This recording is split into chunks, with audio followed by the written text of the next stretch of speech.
కొన్ని నెలలుగా మనం ఆలోచిస్తున్న సందర్భం నిజానికి 4వ వారం, కానీ నెలలు పట్టింది. కానీ మీరు గమనించగలిగితే ఆయన గురించి మనం ఎందుకు ఆలోచించాలయ్యా అంటే ఆయన గురించి చాలా అవసరం. ఎందుకు ఆయన గురించి అవసరం అంటే సార్వత్రిక సంఘంలో దేవుణ్ణి గూర్చి ఎలా బ్రతకాలో మనకు తెలియాలంటే ఒక చక్కటి కొలమానం జాన్ ద బాప్టిస్ట్. ఆయన గూర్చిన పరిశీలన ఇది 4వ భాగం. మొదటి భాగం, 2వ భాగం, 3వ భాగం, 4వ భాగం. ఈ 4 చాలా హృదయాన్ని కదిలించేసే సందర్భాలు ఆయన జీవితంలో జరిగిపోయాయి. ఆ రోజు సొసైటీ ఎట్లా ఉందో ఈరోజు సొసైటీ అట్లానే ఉంది. ఆ రోజు ఆ మహాత్మునికి ఎట్లాంటిదైతే జరిగిందో ఈరోజు కూడా అట్లాంటిదే నీతిమంతులకి జరగబోతుంది. చూద్దాం. మన సందర్భాన్ని ఎక్కడైతే ఆపామో అక్కడ నుండి పరిశీలన చేసే ప్రయత్నం చేద్దాం. మత్తయి సువార్త 3వ అధ్యాయం. మత్తయి సువార్త 3వ అధ్యాయం 13వ వచనం నుండి. ఆ సమయమున యోహాను చేత బాప్తిస్మం పొందుటకు యేసు గలిలయ నుండి యొర్దాను దగ్గరున్న అతని యొద్దకు వచ్చెను. అతడు యోహాను, నేను నీ చేత బాప్తిస్మం పొందవలసిన వాడినై ఉండగా నీవు నా యొద్దకు వచ్చుచున్నావా? ఇది ఆన్ చేయండి. మీరు జాగ్రత్తగా చూడగలిగితే మనం గత కొన్ని వారాలుగా చూస్తున్న ఇమేజెస్ మీరు అబ్జర్వ్ చేయండి. ఇది ఆన్ చేద్దాం. అవుతుందా? ప్రాబ్లం ఉందా? అవుతుందా? మీరు చూడండి, పైన సందర్భాలు ఏంటో మనకు తెలుసు. అనేక మంది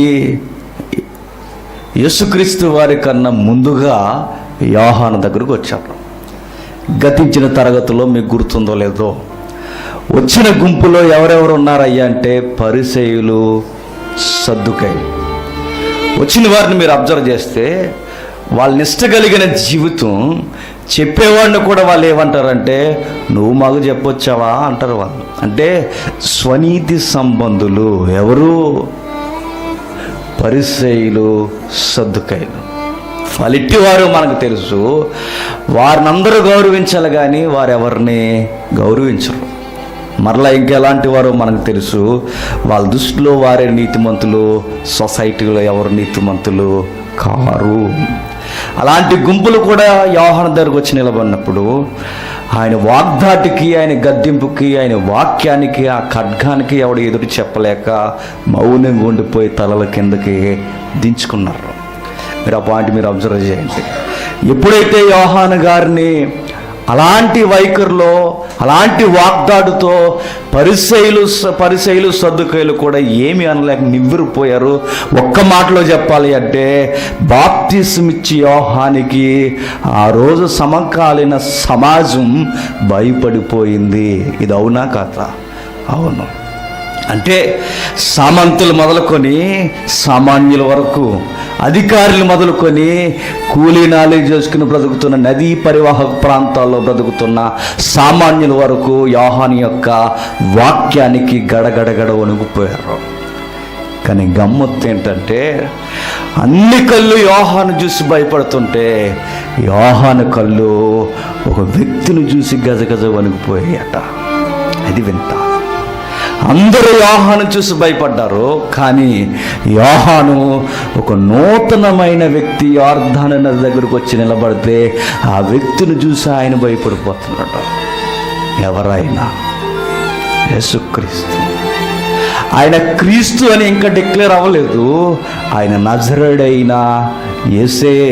ఆ క్లారిటీ మీకు తెలియాలి. బైబిల్ చదువుతున్నప్పుడు యేసు అనే సమకాలీన అడ్రస్ వేరు, క్రీస్తు అనే ధర్మశాస్త్రపు అడ్రస్ వేరు.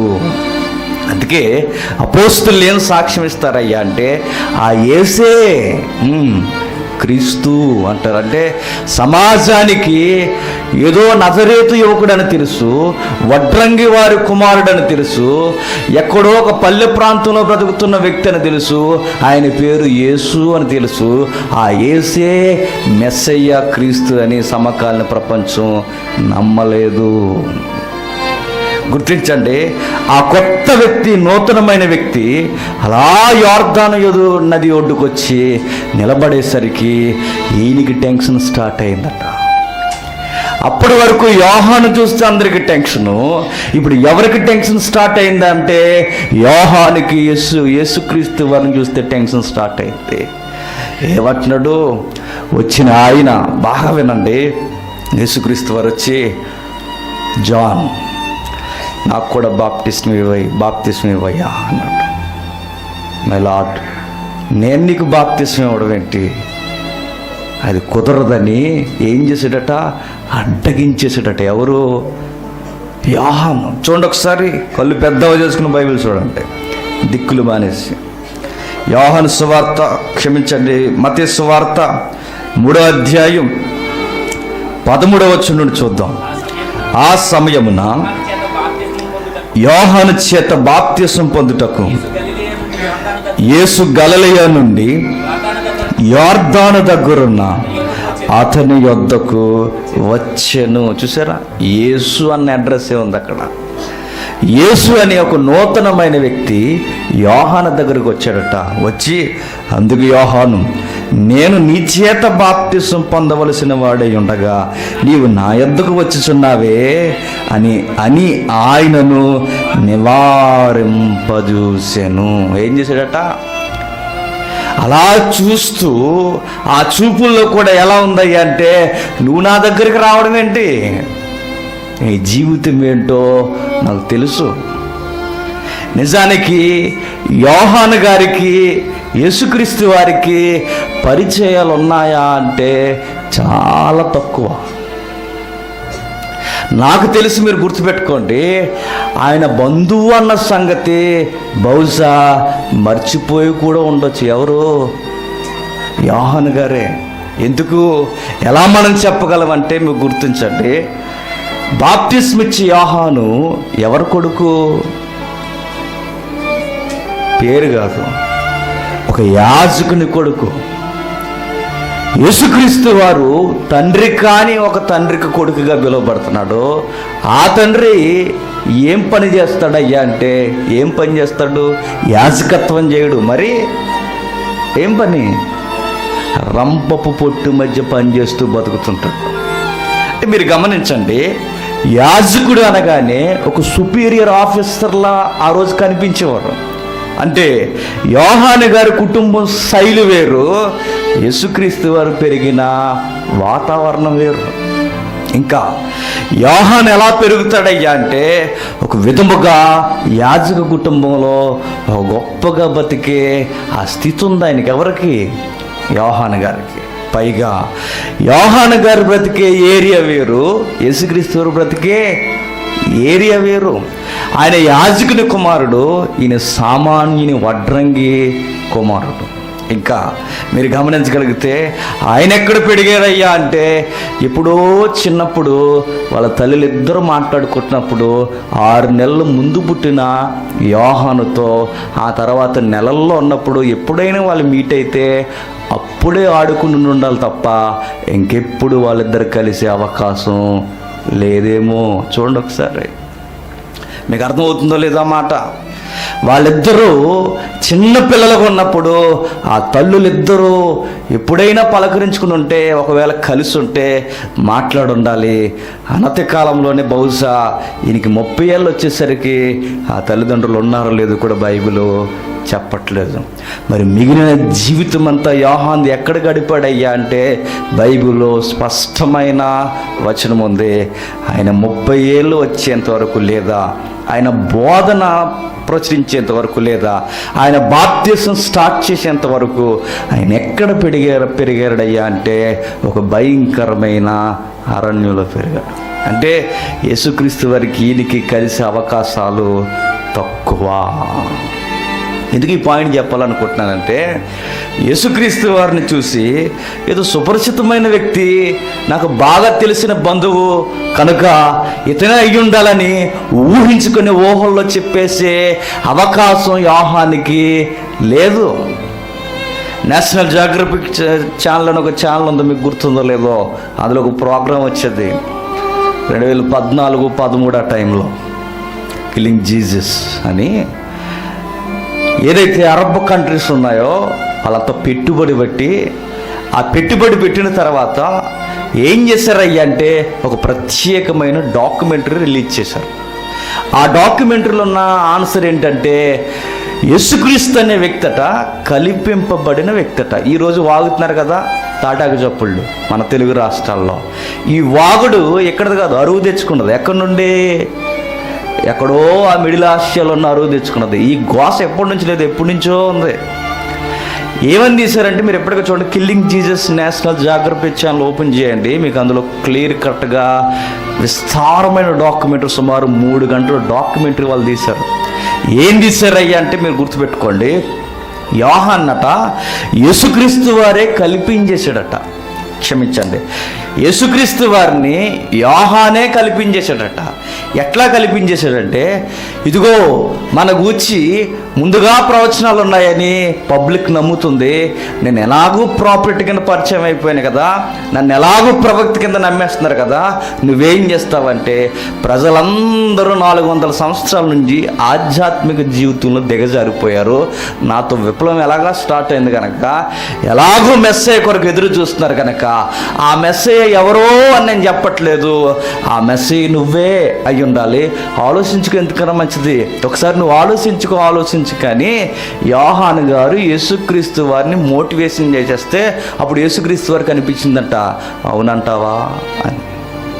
అది కిల్లింగ్ జీసస్ అంటే. ఏం నేర్పిస్తారయ్యా డాక్యుమెంటరీలు అంటే, యేసుక్రీస్తు అనే ఒక రోల్ని యోహానే క్రియేట్ చేశాడు. నిజానికి మెస్సయ్య ఇంకా రాలేదు, అది చెప్పాలనుకుంటారు ఈ తికలక్ బ్యాచ్ అంతా, అదే తుకలక్ బ్యాచ్. వీళ్ళంతా ఏం చెప్పాలనుకుంటారంటే, ఇంకా మెస్సే రాలేదనడానికి, ప్రజలు నమ్మించడానికి హిస్టరీ ఛానల్ కూడా అడ్డెట్టుకుని పెద్ద పెద్ద డాక్యుమెంట్స్ చేసేసారు. మీరు గుర్తించండి, యోహాను అంత స్పష్టత లేనివాడు కాడు. ఎందుకంటే ఆయనకు ధృవీకరణ ఇస్తున్నది ఎవరంటే ఆయన బంధుత్వం కాదు, అసలు వాళ్ళిద్దరూ కలిసి పెరగడానికి ఆధారాలే లేవు. అసలు ఆయన బంధువా కాదన్న సంగతి తర్వాత విషయం. యోహానికి ఆ సీన్ ఎలా డిక్లేర్ అయిందయ్యా అంటే, యోహాను ఈయన క్రీస్తు అని డిక్లేర్ చేయలేదట, మరెవరు కన్ఫర్మ్ చేశారు? బైబిల్ మీకు గుర్తుందో లేదో, ఈయనే యేసుక్రీస్తు, ఈయనే మెస్సయ్య అని యోహాను కన్ఫర్మ్ చేయడం కాదు, దానికన్నా బలమైన సాక్ష్యం బైబిల్లో ఉంది. ఎవరయ్యా అంటే పరిశుద్ధాత్ముడు. ఎవరి చేత నింపబడినాడు? నడపబడుతున్న బోధకుడైనా, ఆత్మచేత నడిపింపబడుతున్న బోధకుడు ఎవరైనా యోహాను గారు. ఆ యోహాను గారికి రాబోతున్న వ్యక్తి ఎవరో హృదయం నుండి స్పందన స్టార్ట్ చేయడమే కాదు, ఆ వస్తున్న వ్యక్తిని చూపిస్తూ ఈయనే క్రీస్తు అని డిక్లేర్ చేయడానికి కారణం ఆయన దగ్గర ఒక విట్నెస్ ఉందట. ఎవరికి? యోహాను గారికి. ఏమిటా సాక్ష్యం? చూడండి ఒకసారి యోహాను సువార్త, అందరూ బైబిల్ తీయాలి. యోహాను సువార్త 1వ అధ్యాయం 29వ వచనం నుండి. మర్నాడు యోహాను యేసుక్రీస్తు వారు తన యొద్దకు రాగా చూసి, ఇదిగో లోక పాపమును మోసుకొని పోవు దేవుని గొర్రెపిల్ల, నా వెనుక ఒక మనుష్యుడు వచ్చుచున్నాడు, ఆయన నాకంటే ప్రముఖుడు గనక నాకంటే ముందటివాడు ఆయనని నేను ఎవరిని గూర్చి చెప్పుతున్నో ఆయనే ఈయన. నేను ఆయనను ఎరుగనైతిని కానీ అతడు ఇశ్రాయేలుకి ప్రత్యక్షమగుటకు నేను నీళ్లలో బాప్తిసము ఇచ్చుచూ వచ్చి తిని. బాగా వినండి, యోహాను యొక్క పరిచర్యకి పరాకాష్ఠ ఏంటయ్యా అంటే యేసుక్రీస్తు వారికి బాప్తిసం ఇవ్వడమే గొప్ప భాగ్యం. ఎవరికి? యోహానుకి. యోహాను యేసుక్రీస్తు వారిని చూసి ఎలా వణికిపోతున్నాడు అయ్యా అంటే, మీకు గుర్తుందో లేదో బైబిల్ చదివే అలవాటు ఉంటే, ఒకరోజు మోసే సీనాయి పర్వతం మీద ప్రభు సన్నిధికి వెళ్ళడానికి ఎలా గజగజ వణికిపోయాడో అలా వణికిపోతున్నాడు చూడండి. ఎవరు? యోహాను. మోసే గొప్ప ప్రాఫిట్ అవ్వచ్చు, యోహాను గొప్ప ప్రవక్త అవ్వచ్చు, కానీ దేవుని సన్నిధిలో తమ్మును తాము నిలబెట్టుకోవడానికి అదిరిపోతారు, భయపడిపోతారు. చూడండి, ఆ రోజు మోసే ఎలా అయితే భయపడిపోతున్నాడో, దేవా నీ సన్నిధికి నేను రాలేకపోతున్నాను, కూర్చుండిపోయి మాట్లాడాడో, ఎలా మాట్లాడాడో మనకు తెలియదు, కానీ ఆ స్వరాన్ని వినడానికి కూడా ఆ రోజు భయపడిపోయాడు మోసే.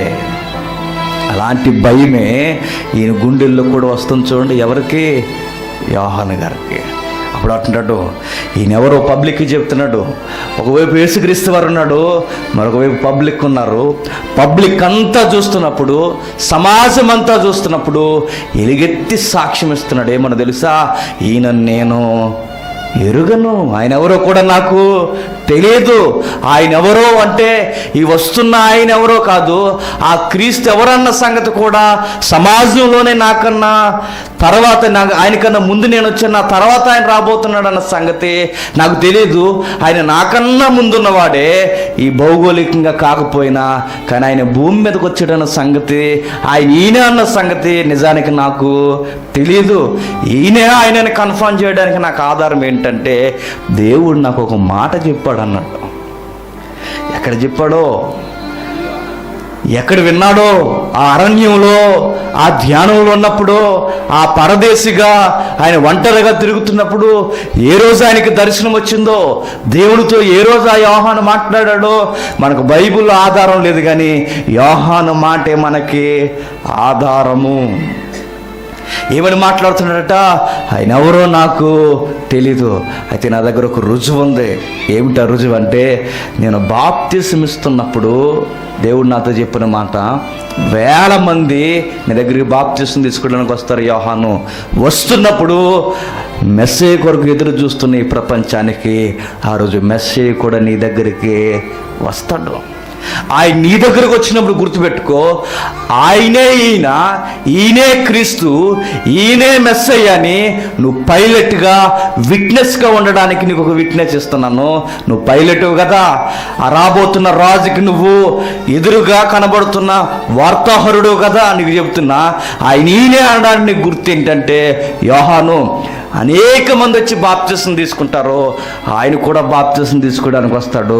నీ గుర్తు ఏంటంటే, ఆత్మ పామురం వలె ఎవరి మీదకైతే దిగుతుందో ఆయనే మెస్సయ్య అని గుర్తుపెట్టుకో యోహానని దేవుడు ఎప్పుడో చెప్పాడట. ఎవరికి? యోహానికి. అదే నా సాక్ష్యం అంటున్నాడు ఆయన. ఎవరు? యోహాను గారు. చదవండి వచ్చును. మరి యోహాను సాక్ష్యం ఇచ్చు, ఆత్మ పావురు వలె ఆకాశం నుండి దిగివచ్చడు చూసి తిని, ఆత్మ ఆయన మీద నిలిచెను, నేను ఆయన ఎరుగనైతిని గాని నీళ్ళలో బాప్తిసమిచ్చుటకు నన్ను పంపినవాడు ఎవని మీద ఆత్మ దిగివచ్చి నిలుచుట చూసితువో ఆయనే పరిశుద్ధాత్మలో బాప్తిసమిచ్చేవాడని నాతో చెప్పాను. ఈయనే దేవుని కుమారుడని నేను తెలుసుకొని సాక్ష్యం ఇచ్చి తిని. చూసారా? ఈయనే యేసుక్రీస్తు అన్నాను. నాకు కన్ఫర్మ్ ఏంటంటే, ఆత్మ ఆయన మీదకి దిగితే ఆయనే క్రీస్తుని నువ్వు ఆ రోజు సాక్ష్యం చెప్పాలి యోహానని ఆయన పంపిన ఎవరైతే ఉన్నారో దేవుడు యోహానికి చెప్పాడట. చాలామంది కల్పించేసాడు యోహాను యేసు అనే వ్యక్తిని క్రీస్తుగా అంటున్నారు. నిజానికి ఆ కామెంట్ చేసేటప్పుడు కొంచెం జాగ్రత్తగా ఆలోచిస్తే బాగుంటుందేమో. ఎందుకో చెప్పనా? పబ్లిక్ ఏమని అడుగుతుందంటే, నువ్వేనా క్రీస్తువి అని అడుగుతున్నారు లేదా? నువ్వేనా మెస్సయ్యవే అని అడుగుతున్నారు. నిజానికి మెస్సయ్య నేనే అంటే ఎవరికి ఫేమ్ ఎక్కువ వస్తుంది? యోహానికి వస్తుంది. నిజముగా యోహానికి ఇలా ఎవరో వ్యక్తిని కల్పించేసి సొసైటీని మోసం చేసేద్దామన్న బుద్ధే యోహానుకుంటే, అలాంటి మోసపు బుద్ధే ఉంటే ఆ ఫేమ్ పట్టుకెళ్ళి ఎవరికో పక్కోడికి ఎందుకు ఇస్తాడో తానే తగిలించుకుంటాడు కదా. మీకు అర్థమవుతుందా లేదా?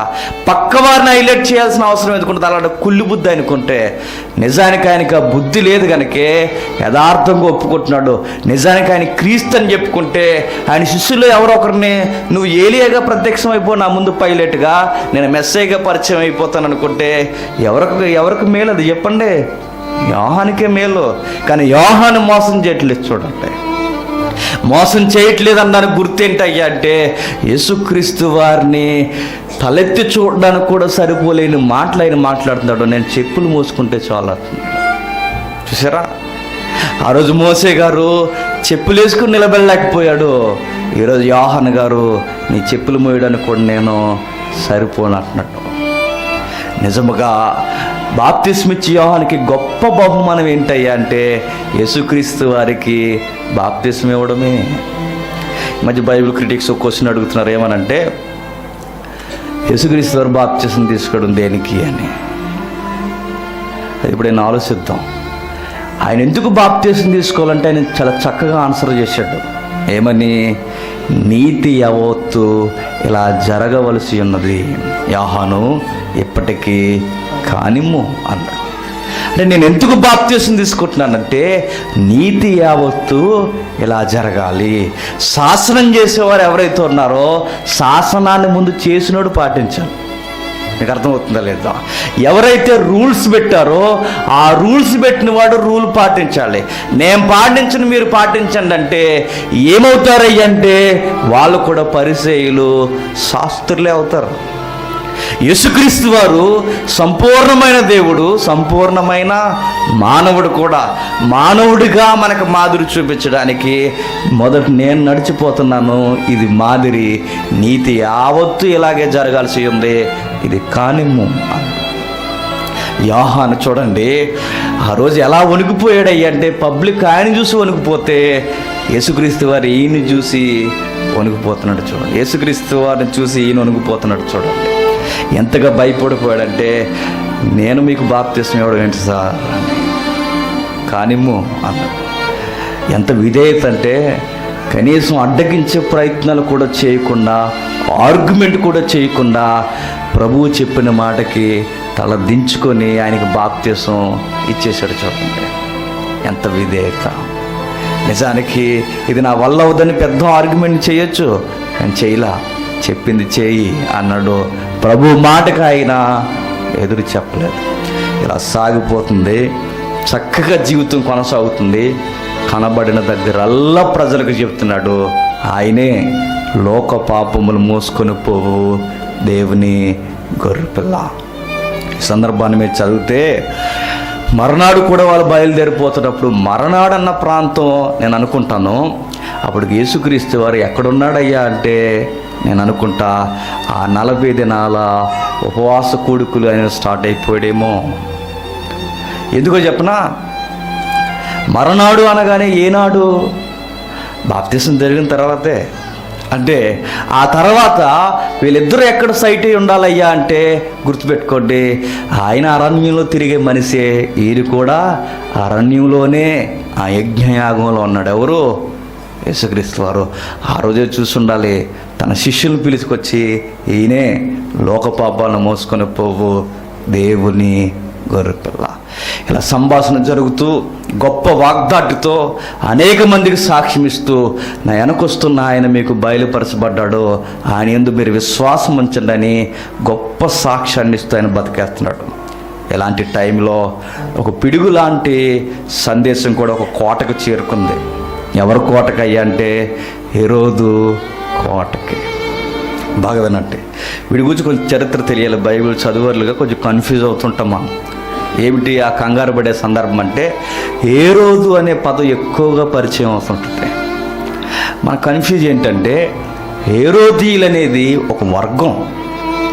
ఆ వర్గంలో మీరు గమనించండి, సుమారుగా 3 పాత్రలు యేసుక్రీస్తు వారి కాలంలో రిపీట్ అవుతూ మనకు కనిపిస్తుంటాయి.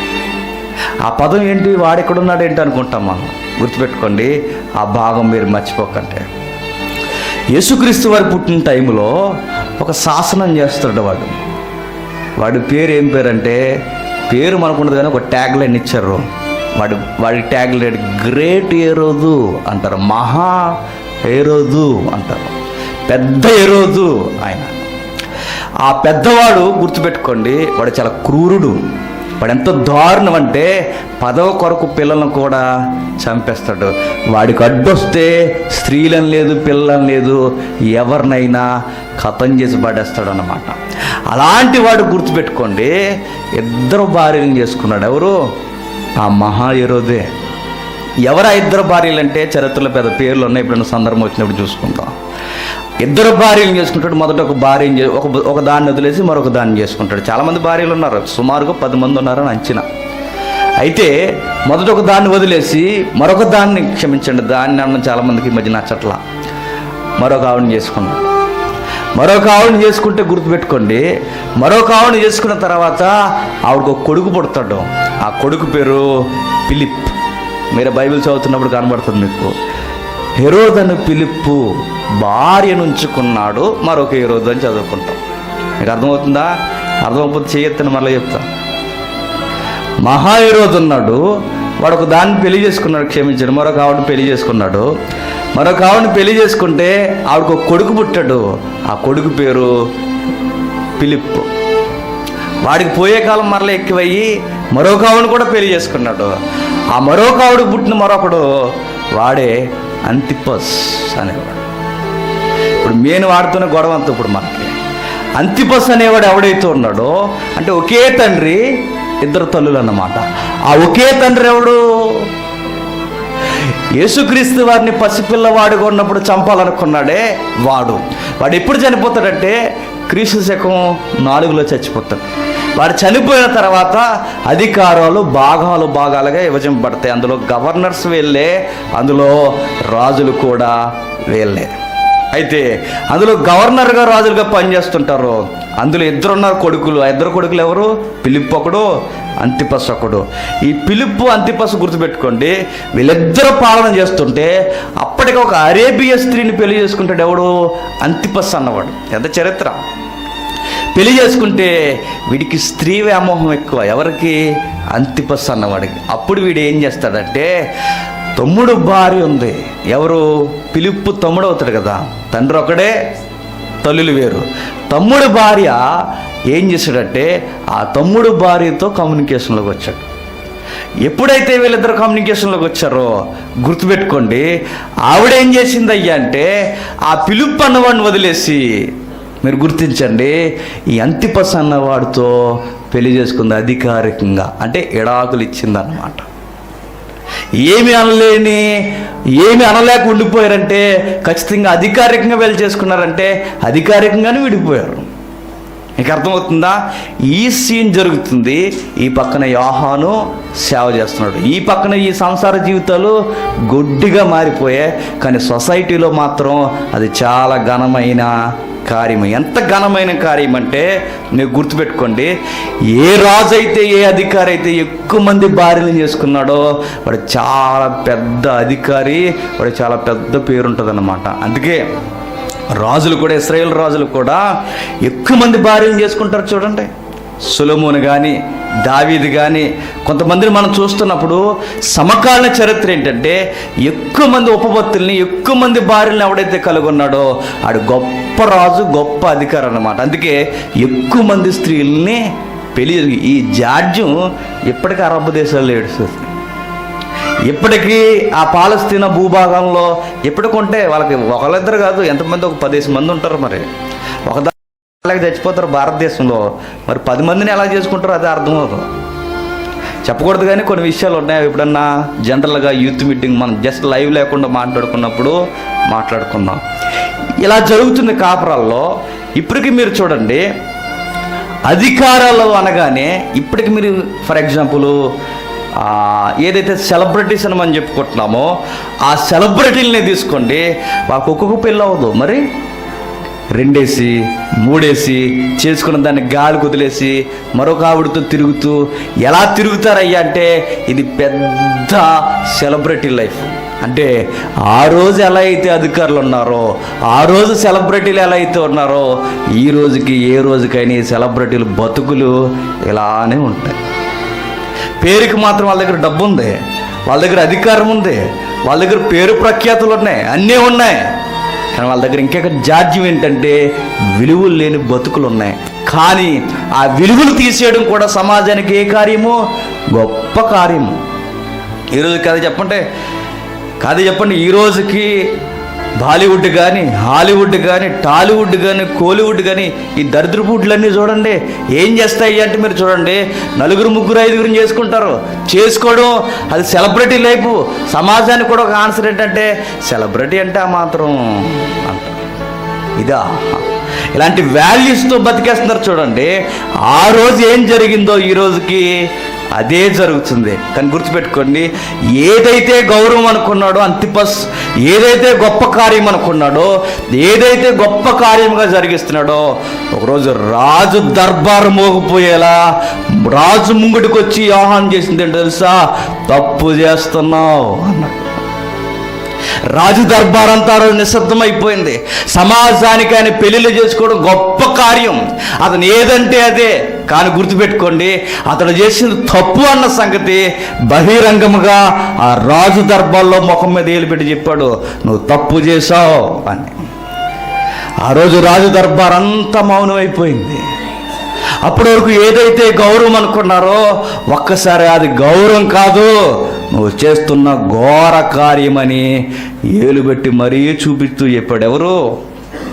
యోహాను గారు. మీరు గమనిస్తే మార్కు చెప్పనది, మత్తయి గారు చెప్పనది, యోహాను గారు చెప్పింది, లూకా గారు ఒక విషయం నొక్కి నొక్కి రాశాడు ఆయన. ఆ విషయాన్ని మనం చూడాలి. చూద్దాం ఒకసారి. లూకా సువార్త, అందరూ చూడాలి. లూకా సువార్త 3వ అధ్యాయం, లూకా సువార్త 3వ అధ్యాయం 19వ వచనం. వాటర్ బాటిల్ 19వ వచనం. చతుర్థాధిపతి అయిన హేరోదు చేసిన అతని సోదరి భార్య అయిన హేరోదియ నిమిత్తము యోహాను అతన్ని గద్దించినందుకు అది వరకు తను చేసినవన్నీ చాలవన్నట్టు అతడు యోహాను చెరసాల్లో వేయించెను. ప్రజలందరూ బాప్తిస్మ పొందినప్పుడు యేసు కూడా బాప్తిస్మ పొంది. బాగానండి, అక్కడ ఒక మాట మీరు గమనిస్తున్నారు లేదు? 19వ అధ్యాయం. అయితే చతుర్థాధిపతి అయిన హేరోదు చేసిన సకల దుష్కార్యములు నిమిత్తము అన్న పదం ఉంది చూడండి. అంటే ఆ రోజు గద్దించింది కేవలం అక్రమ సంబంధాన్ని కూర్చే కాదట, మరి ఈ నక్క చేస్తున్న పనులన్నీ గద్దించాడు. ఎవరు? యోహాను గారు. యేసుక్రీస్తు వారిని అతగాడిని దేంతో పోల్చాడు? నక్క అన్నాడు. జిత్తులు మారి నక్క అని మనం వింటాం. ఆ వీడియో ఉందా? మీరు జాగ్రత్తగా చూడండి, వీళ్ళకి జస్ట్ అలా చూడండి. నక్కేసే అసలు ఎట్లా ఉంటాయంటే అదంత బాగా నటిస్తుంది అంటే నిజంగా మనమే మోసపోతామట. నక్కలకు కూడా ఆశకు రావట్లు ఇస్తే ఎవరికి ఆశకు రావట్లు రాదు తెలుసా? అంత బాగా నటిస్తే. యేసుక్రీస్తు వారిని ఎందుకు వాడిని నక్కతో పోల్చాడంటే వాడు జిత్తులు మారి నక్క. ఎవడు? హేరోదు. ఎంత జిత్తులు మారంటే వాడు తమ్ముడు భార్యనో లేదా సహోదరుడు భార్యనో లాక్కోవడమే కాదు, వాడు సకల దుష్కార్యములు చేస్తున్నాడట. సకల దుష్కార్యములు అంటే ప్రతి విషయంలో వాడు తప్పుడుగా వెళ్ళిపోతున్న అధికారాన్ని అడ్డు పెట్టుకుని ఇష్టానుసారంగా బతుకుతున్నాడట. ఆ రోజు రాజు దర్బార్లో జరిగింది ఏంటి అంటే ఒక్క పాయింట్ అయిన రేట్ చేయలేదట. ఈ పాయింట్లో నువ్వు తప్పు చేస్తున్నావు, అది తప్పు చేస్తున్నావు, ఇది తప్పు చేస్తున్నావు, ప్రతి విషయంలో నువ్వు తప్పు చేస్తున్నావని ఆ రోజు ఎలుగెత్తి మాట్లాడాడు. ఎవరు? యోహాను గారు. ప్రతి కారణం నీ మీద మోపబడుతుందని ఆయన చివర్లు అన్నాడు, మధ్యలో మనకు తెలియదు. కానీ నువ్వు అంతకన్నా ఘోరమైన కార్యం చేసింది ఏంటంటే నీ తమ్ముడి యొక్క భార్యను నువ్వు పెళ్లి చేసుకున్నావు. ఉంచుకున్నావు అని లేదు, ఏముంది? పెళ్లి చేసుకున్నావు అన్న. నువ్వు పెళ్లి చేసుకుని తప్పు చేస్తావు అంటే గుర్తుపెట్టుకోండి, ఆర్థికపరమైన నేరాలు చేశాడు, సామాజికమైన నేరాలు చేశాడు, ఎన్నో అడ్డగోళ్ళ పనులు చేశాడు. వీటన్నిటికన్నా ఘోరమైన కార్యం ఏంటంటే నీ అక్రమ వివాహం అన్న. నీ అక్రమ వివాహం ఎంత దారుణం అంటే గుర్తుపెట్టుకో, ఇది దేవుని దృష్టికి కలంకమైనది అన్నాడు. నేను అనుకుంటాను ఆ రోజు ఆర్థిక నేరాల కోసం మాట్లాడుంటాడు, ఆ రోజు అనేక సామాజిక స్పృహ కొరకు మాట్లాడుంటాడు, నువ్వు ఎలా గద్దెనెక్కావో, నువ్వు ప్రజల్ని ఎలా తొక్కుతున్నావో అన్నీ ఆయన మాట్లాడుంటాడు. ఇవన్నీ ఎగిరిపోయాయి, కానీ ఒకడు మాత్రం గుర్తుండిపోయింది వాళ్ళకి. ఏంటది? మా పెళ్ళి కోసం నువ్వు మాట్లాడతావా అని. చూసారా, అన్ని విషయాలు పక్కకు పెట్టేస్తారు, ఒక్క కార్యం మాత్రం గుర్తుండిపోయింది, మా వివాహం కొరకు మాట్లాడతావా అని. మీరు అది కనబడుతుందో లేదో, ఆ నక్కతో పోలిసిన సందర్భం చూడండి, ఎంతగా నటిస్తుందంటే యోహాను మీద గౌరవం ఉందట, దేవుని మాటల మీద ఆసక్తి ఉందట, అన్నీ బాగా ఉన్నట్టు నటిస్తున్నాడట. కొంచెం పాజులో అన్నీ బాగా ఉన్నట్టు నటిస్తున్నాడట, కానీ చంటి పిల్లవాడు ఆడుతున్నట్టు, బొమ్మతో ఆటలాడుతున్నట్టు సత్యంతో ఆటలాడుతున్నాడు. ఎవరు? హేరోదు. ఏమని పిలిపించుకుంటున్నాడట, చెప్పు, ఎన్ని సంగతులు చెప్తావు చెప్పు, నేను వింటాను అంటున్నాడు. చూడండి, మాట చూడండి, తర్వాత వీడియో చూద్దాం. మార్కు సువార్త 6వ అధ్యాయం, మార్కు సువార్త 6వ అధ్యాయం 19వ వచనం నుండి. హెరోదియా అతని మీద పగబెట్టి అతని చంపింపగోరెను గాని ఆమె చేత కాకపోయెను. ఎందుకనగా యోహాను నీతిమంతుడు పరిశుద్ధుడకు మనుషుడని హేరోదు ఎరిగి అతనికి భయపడి అతన్ని కాపాడుచూ వచ్చెను. మరియు అతని మాటలు వినినప్పుడు ఏమీ చేయను తోచకపోయినను సంతోషముతో వింటున్నాడంట. చూసారా, అంటే ఎక్కడ ఎలా ఉంటే అలా మారిపోతాడు అనమాట. భార్య దగ్గర ఉంటే అలాగే చేద్దాం అంటాడట. ఆవిడ ఏం చేస్తుంది అంటే చాలా రోజుల నుంచి ఎదురు చూస్తుందట, చంపే అని. ఇతగాడు ఏం చేస్తున్నాడు?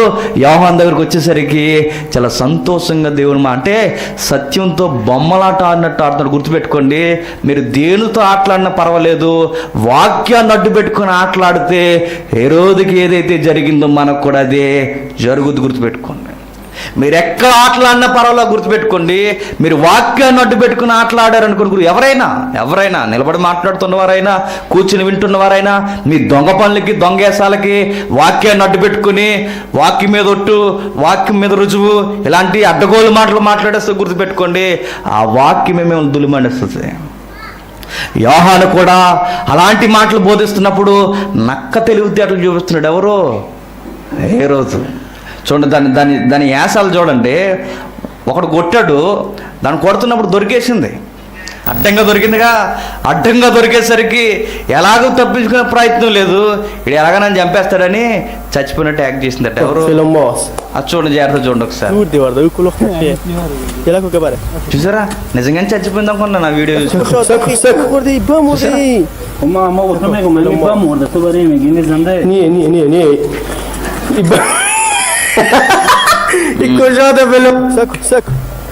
చూసారా, అప్పటి వరకు చచ్చిన శమలా యాక్ట్ చేసింది, ఒక్కసారిగా మంచి పొజిషన్ తిప్పాడు.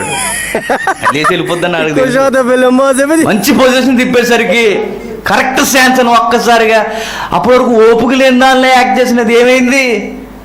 100 మీటర్ స్పీడ్తో ఎగిరిపోయింది. చూడండి, దాన్ని నక్క తెలివితేటలు అంటారు, ఇక్కడికి అన్ని గుంటనక్క తెలివితేటలు అని అంటారు. చూసారా, అంటే ఎక్కడ ఎలా ఉంటే అలా యాక్ట్ చేస్తాడు అన్నమాట. అలాంటి యాక్టింగ్ బాగా తెలుసు ఎవరికి? హేరోదుకి. అదే వాడి పేరు అంతిపస్. ఏం చేస్తున్నాడయ్యా అంటే మీరు గుర్తుపెట్టుకోండి, వాడు చేసిన దౌర్భాగ్యమైన పనులకి, వాడు చేస్తున్న ఘోరమైన కార్యాలు చూడండి. ప్రవక్తట గద్దించాడట. ఏ కార్యాల కొరకు గద్దించాడయ్యా అంటే సకల దుష్కార్యములు గూర్చి యోహాను గారు గద్దించారు. అవన్నీ వాళ్ళ గుండెల్లో దూసుకుపోలేదు, కానీ గుణపం లాంటి ఒక మాట వెళ్ళిపోయింది. ఆ మాట ఏంటయ్యా అంటే నీ అక్రమ వివాహాలు అన్నాడు. నేను అనుకుంటాను యోహాను ఆ రోజు ఇది అక్రమం అని ఏ క్రమంతో కొలుస్తున్నాడు యోహాను? రోజు ఒక తమ్ముడు ఫోన్ చేసి, అన్నా మరి ఇలా జరుగుతుంది, ఆవిడ వదిలేసి ఈవిని చేసుకుందాం అనుకుంటున్నాను, ఏమంటావు అన్నట్టు. ఎప్పుడు వివాహం జరిగిందంటే ఎప్పుడో జరిగిందన్న వదిలేద్దాం అనుకుంటున్నాను. మరలా ఆడు చెప్పే సూత్ ఏంటంటే గుర్తుపెట్టుకోండి, జాగ్రత్త. ఈ మధ్య ఈ చాప కింద నీరులో పాక్కుంటూ వచ్చేసి కాపురాలనే పాడు చేసే సందేశాలు సమాజంలో ఉండిపోయాయి. ఏం చెప్తున్నాడంటే, నేను వాక్యంలోకి రాకముందు జరిగిందన్నా, వాక్యంలోకి వచ్చిన తర్వాత ఆవిడ మంచిది కాదని తెలిసిపోయింది, వాక్యంలోకి రాకమునిపే జరిగిపోయాయి అన్నీ, ఇప్పుడు వాక్యంలోకి వచ్చా అంటున్నాడు. ఇలాంటి వారికి చెంప చెలువనిపోయే మాట అంటే చెప్పనా, హేరోదు కేసే. హేరోదు వాక్యంలో ఉన్నవాడా, వాక్యంలో లేనివాడా? వాక్యంలో చెప్పండి, మీకు ఇలాంటి సేవలు పెద్దవి అవుతాయి. చెప్పండి, వాక్యంలో ఉన్నవాడా, వాక్యంలో లేనివాడా? ఆడి వాక్యంలో లేడు. ఆడికి వాక్యం ఏంటి? వాడి విశ్వాస అవిశ్వాసి అయిన వాడు ఎన్ని పెళ్ళిళ్ళు చేసుకుంటే భక్తుడైన యోహానికి ఎందుకు నిజానికి మన కొలత పెడితే దేవుళ్ళో ఉన్నప్పుడు దేవుళ్ళో లేనప్పుడు అంటున్నాం కదా. చాలామంది ఈ మధ్య ఎందుకు ఎక్కడి వరకు ఎందుకు కువైట్ నుండి ఎన్ని ఫోన్లు వచ్చి చూడండి, అక్కడ వరకు ఎందుకు అమెరికా నుండి కూడా, ఆస్ట్రేలియా నుండి కూడా నిజంగా ఈ ఫోన్లు చేసి ఆ రికార్డింగ్లు కూడా ఉన్నాయి. ఎంత దారుణం అంటే వాళ్ళు రెండో వివాహాలు చేసుకోవడానికి ముందుకు వచ్చేస్తున్నారంటే కారణం ఏంటయ్యా అంటే వాళ్ళకి ఒక ఆన్సర్ ఉందట, దేవుళ్ళు ఉన్నప్పుడు దేవుళ్ళు లేనప్పుడు. ఎక్కడుంది బైబిల్లో దేవుళ్ళు ఉన్నప్పుడు ఎంతమందినైనా వదిలేసి ఎంతమందినైనా చేసుకోవచ్చు, దేవుళ్ళలోకి వచ్చిన తర్వాత మాత్రం ఒక పెళ్ళి అధికారికంగా ఉంటుందని ఎక్కడుంది బైబిల్లో? లేదుగా. బాప్తిస్మిచ్చి యోహాన కాలంలో హేరోదు కేసు చూడండి. ఆ కేసు ఏం జరుగుతుంది అంటే హేరోదు అంటున్నాడు, నువ్వు తప్పు చేసావు అంటున్నాడంటే ఒప్పైన కొలత ఏం తీసుకున్నాడు యోహాను? దేవుని రాజ్యాంగమే కొలత. ఎక్కడుందా మాట? లేవియాకాండం చూడండి ఒకసారి. లేవియాకాండం 18వ అధ్యాయం, లేవియాకాండం 18వ అధ్యాయం 16వ వచనం. లేవియాకాండం 18వ అధ్యాయం 16వ వచనం. ఈ సహోదరుని భార్య మానఛాదమును తీయకూడదు, అది నీ సహోదరుని మానము. ఒక స్త్రీ మానఛాదమును ఏం జరుగుతుందో చూడండి, నీ సహోదరుని యొక్క భార్య యొక్క మానఛాదమును నువ్వు తీయకూడదు, ఎందుకంటే ఆమె నీ సహోదరుని భార్య. మరొక వచనం చూడండి, లేవియాకాండం 20వ అధ్యాయం 21వ వచనం. లేవియాకాండం 20వ అధ్యాయం 21వ వచనం. ఒకడు తన సహోదరి భార్యను చేర్చుకునే యెడల అది హేయము,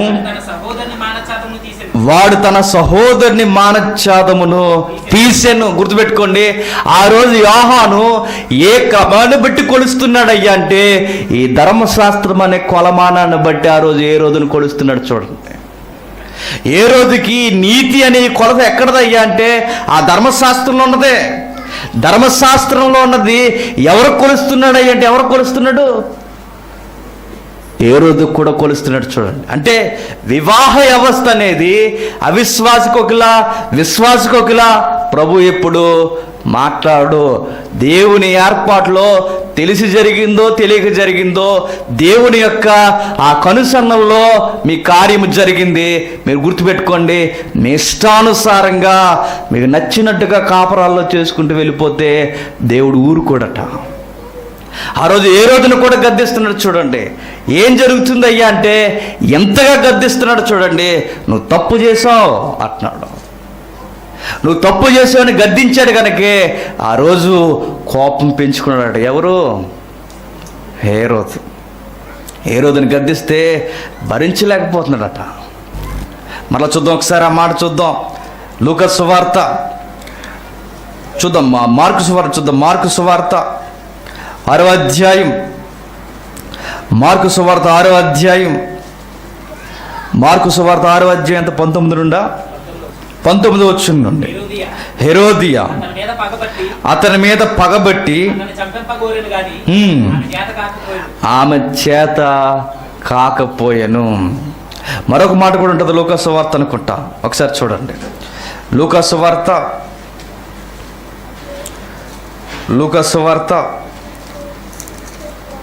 3వ అధ్యాయం, లూకా సువార్త 3వ అధ్యాయం 20వ వచనం. అది వరకు తను చేసినవన్నీ చాలవన్నట్టు అతడు యోహాను చెరసాలలో వేయించెను. చూసారా ఏం జరుగుతుందయ్యా అంటే మీరు గుర్తుపెట్టుకోండి, సకల దుష్కార్యములు గూర్చి ఆయన గద్దిస్తే ఏ కార్యం గుర్తుండిపోయిందట? ఏ కార్యము? భార్యను చేసుకున్నావన్న ఏదైతే ఆ మాట ఉందో, నీ తమ్ముడు భార్యను నువ్వు భార్యగా చేసుకున్న మాట ఏదైతే ఉందో ఆ మాట నచ్చలేదట.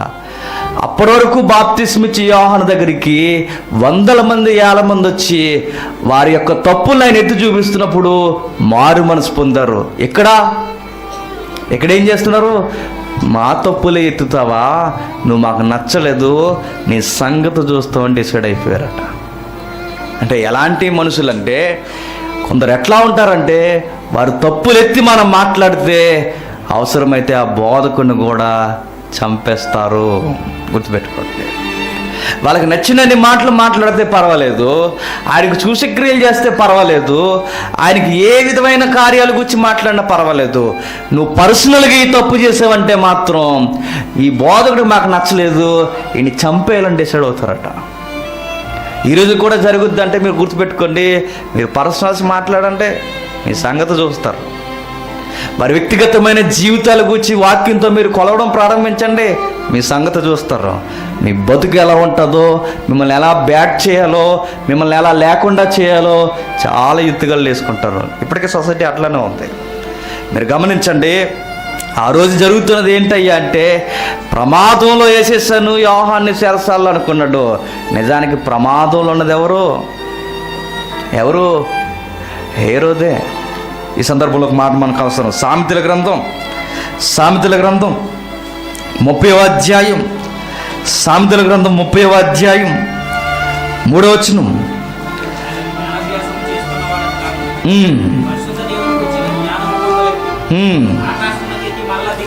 31వ అధ్యాయం 3వ వచనం ఒకసారి చూడండి.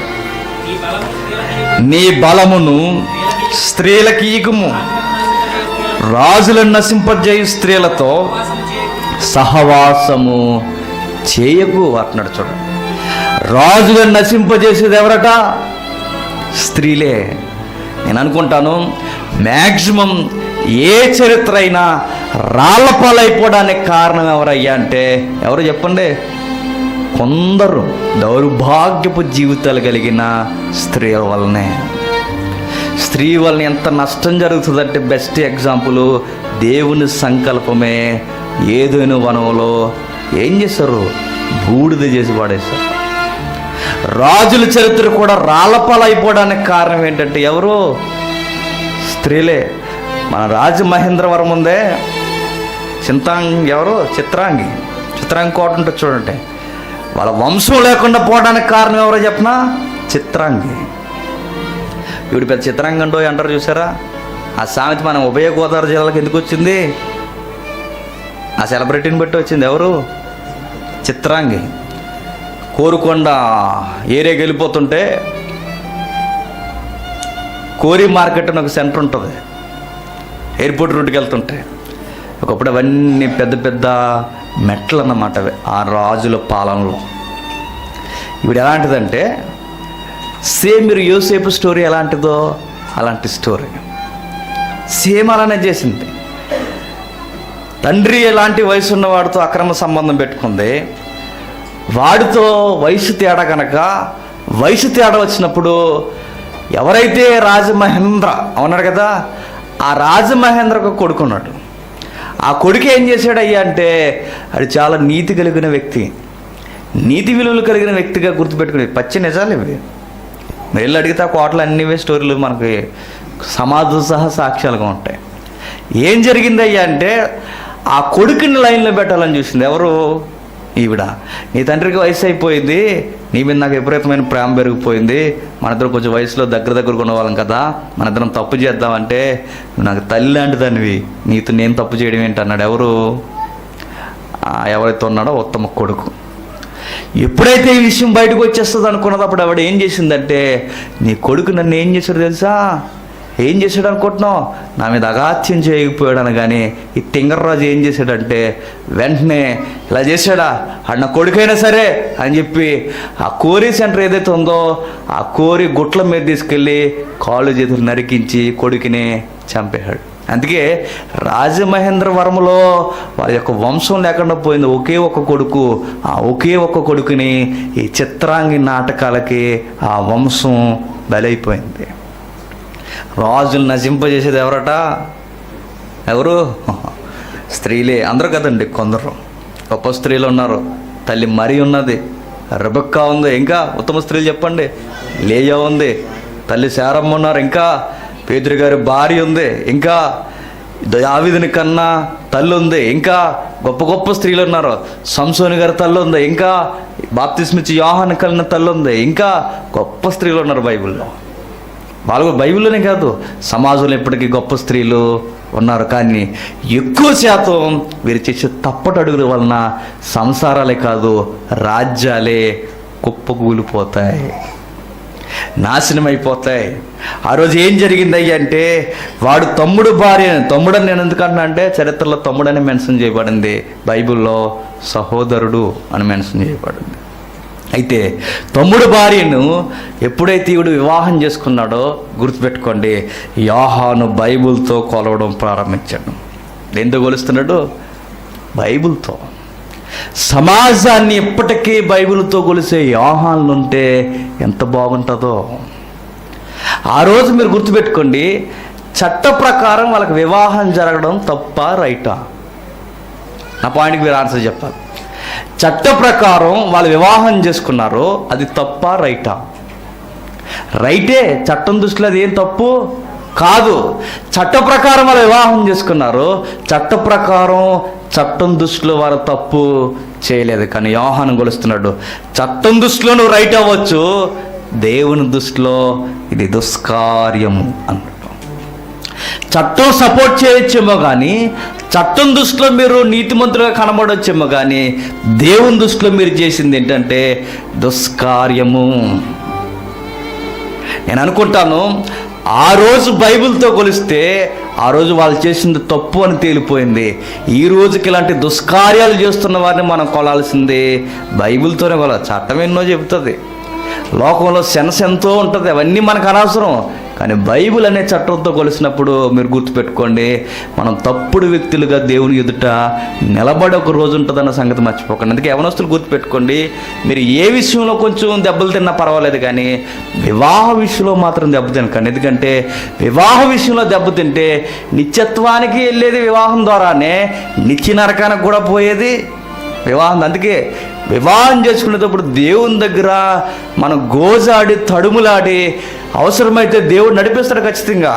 ఆయన చూపించిన స్త్రీని చేసుకోవడం మొత్తమే తప్ప, నీకు నచ్చిన దాన్ని నువ్వు చేసుకుంటే గుర్తుపెట్టుకో, నీకు మొట్టికాయలు తప్పడమే కాదు, నరకానికి కూడా పాత్రుడు అయ్యే రోజులు రాబోతే గుర్తుపెట్టుకో.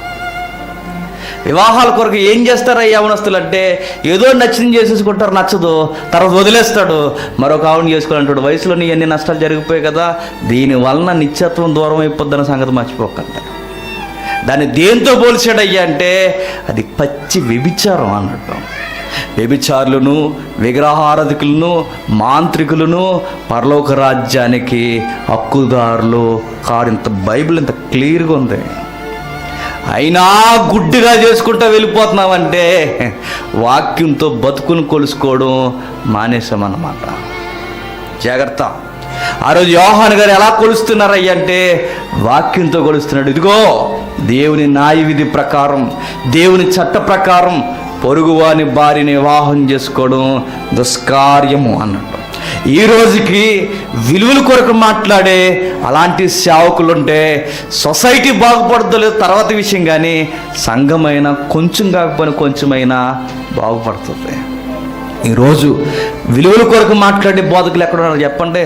ఈరోజు ఏం మాట్లాడుకుంటున్నారు అయ్యా అంటే కాలయాపనకు మాట్లాడుకుని వెళ్ళిపోతున్నాం. ఈరోజు విలువల కొరకు మాట్లాడేవారు ఎందుకు కరువు అయిపోయారంటే మాట్లాడే వరకు ఏమి లేవు, విలువలు లేవు కనుక. మొహమాటం లేకుండా కొన్ని విషయాలు మనం ఎలుగెత్తి మాట్లాడాలి. ఎందుకంటే సమాజానికి నష్టం జరుగుతుందని ఆ రోజు యోహాను గారు తట్టుకోలేకపోయారే, సంఘానికి నష్టం జరుగుతున్నప్పుడు మనం మాట్లాడకపోతే ఎట్లా చెప్పండి? ఒకవేళ మీ దృష్టిలో మీ పరిధులు లాంటివి ఏమైనా జరిగితే గుర్తుపెట్టుకోండి, అది మోమాటం లేకుండా ఎంత అధికారైనా, నీకు ఎంత క్లోజ్గా ఉన్నా, ఎవరైనా మనం చేయాల్సింది ఏంటంటే మీరు తప్పు చేశారు అనాలి. ఆ తర్వాత ఆయన పశ్చాత్తాపం పడి దేవునితో సంధి చేసుకుంటే అదేమో అది మనం చెప్పలేము, ఏం జరుగుద్దో మనకు అర్థం కాదు, మనం తీర్చలేం కూడా. లా మాత్రం ఏం చెప్తుందయ్యా అంటే అది దుష్కార్యమే. దేవుని యొక్క రాజ్యాంగం ఏం చెప్తుందయ్యా అంటే అది దుష్కార్యమే. ఈరోజు గుర్తుపెట్టుకోండి, ఈ రోజుకి సెలబ్రిటీల జీవితాల్లో జరుగుతున్నవి ఏంటయ్యా అంటే ఈ విలువలు లేని కార్యాలే జరుగుతున్నాయి. ఆ రోజు బైబిల్ని బట్టి ఆ సెలబ్రిటీని కొలిసాడు యోహాను.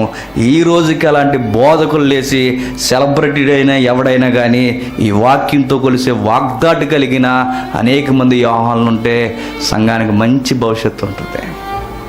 ఎప్పుడు గుర్తుపెట్టుకోండి, ఏ విషయమైనా నువ్వైనా నన్ను నేనైనా ఎవరినైనా వాక్యంతో కొలుచుకోవడం చాలా ప్రాముఖ్యమైనది. ఎందుకంటే ఒక్కసారి కన్ను మూస్తే ఎవరు ఎదుట మనం నిలబడాలి?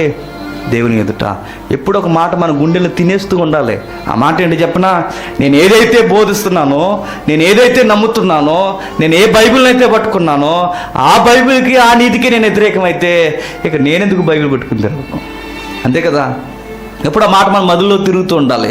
బైబిల్ చెబుతున్నట్టుగా నేను బతకలేనప్పుడు ఆ బైబిల్ని అడ్డు పెట్టుకుని నేను చేసేది ఏంటన్నా కనీసపు సెన్స్ విశ్వాసులుగా మనకు ఉండాలి కదా. ఆ సెన్స్ మర్చిపోతే ఏమవుతాయి అంటే మీకు గతంలో చెప్పినట్టు గుర్తుపెట్టుకోండి, సెన్స్ పోతేనట ఏమవుతుంది? న్యూ సెన్స్ వస్తుందట. ఆ న్యూ సెన్స్ కూడా తర్వాత ఏమవుతాయి వినకపోతే అంటే నాన్ సెన్స్ అయిపోద్దట. ఏ రోజు కుటుంబంలో నాన్ సెన్స్ జరుగుతుంది చూడండి. వాడు మినిమం సెన్స్ కోల్పోయాడు. వాడు ఏం చేశాడయ్యా అంటే చెప్పిన ప్రవక్తని ఏం చేశాడు? అరెస్ట్ చేసి ఆ చీకటి కర్మాగారంలో ఆ జైల్లో పెట్టేసాడు తీసుకెళ్ళి. ఆ రోజు నుంచి చేతులు నలుపుకుంటూ బుసలో కొడుతుందంట. ఎవరో? హెరోదియా. రోజు మాట్లాడుంటుంది నాకు తెలిసి. ఏం చేసావు అతగాడు గురించి? నీకు నిద్ర పడుతుందేమో, నాకు నిద్ర పట్టట్లా. ఎంత పగబట్టేసిందో చూడండి. రోజు ఎదురు చూస్తుందంట, ఏదో ఒక ప్లాన్ చేసి అతగాడిని లేకుండా చేసేయాలి. మనల్ని అడుగుతాడా? మనం అధికారంలో మన ముక్కు మీద ఏలు పెట్టి చూపిస్తాడా? ఎంత ధైర్యం అతగాడికి! ఎక్కడో అడవిలో పెరుగుతున్నవాడు ఈరోజు అధికారంలో నిన్ను అనడానికి ఏమాత్రపు వాడన్న ఆ రోజు ఆ మాటలు ఆ రోజు ఆమె నోటి వచ్చి ఉండాలి ఖచ్చితంగా.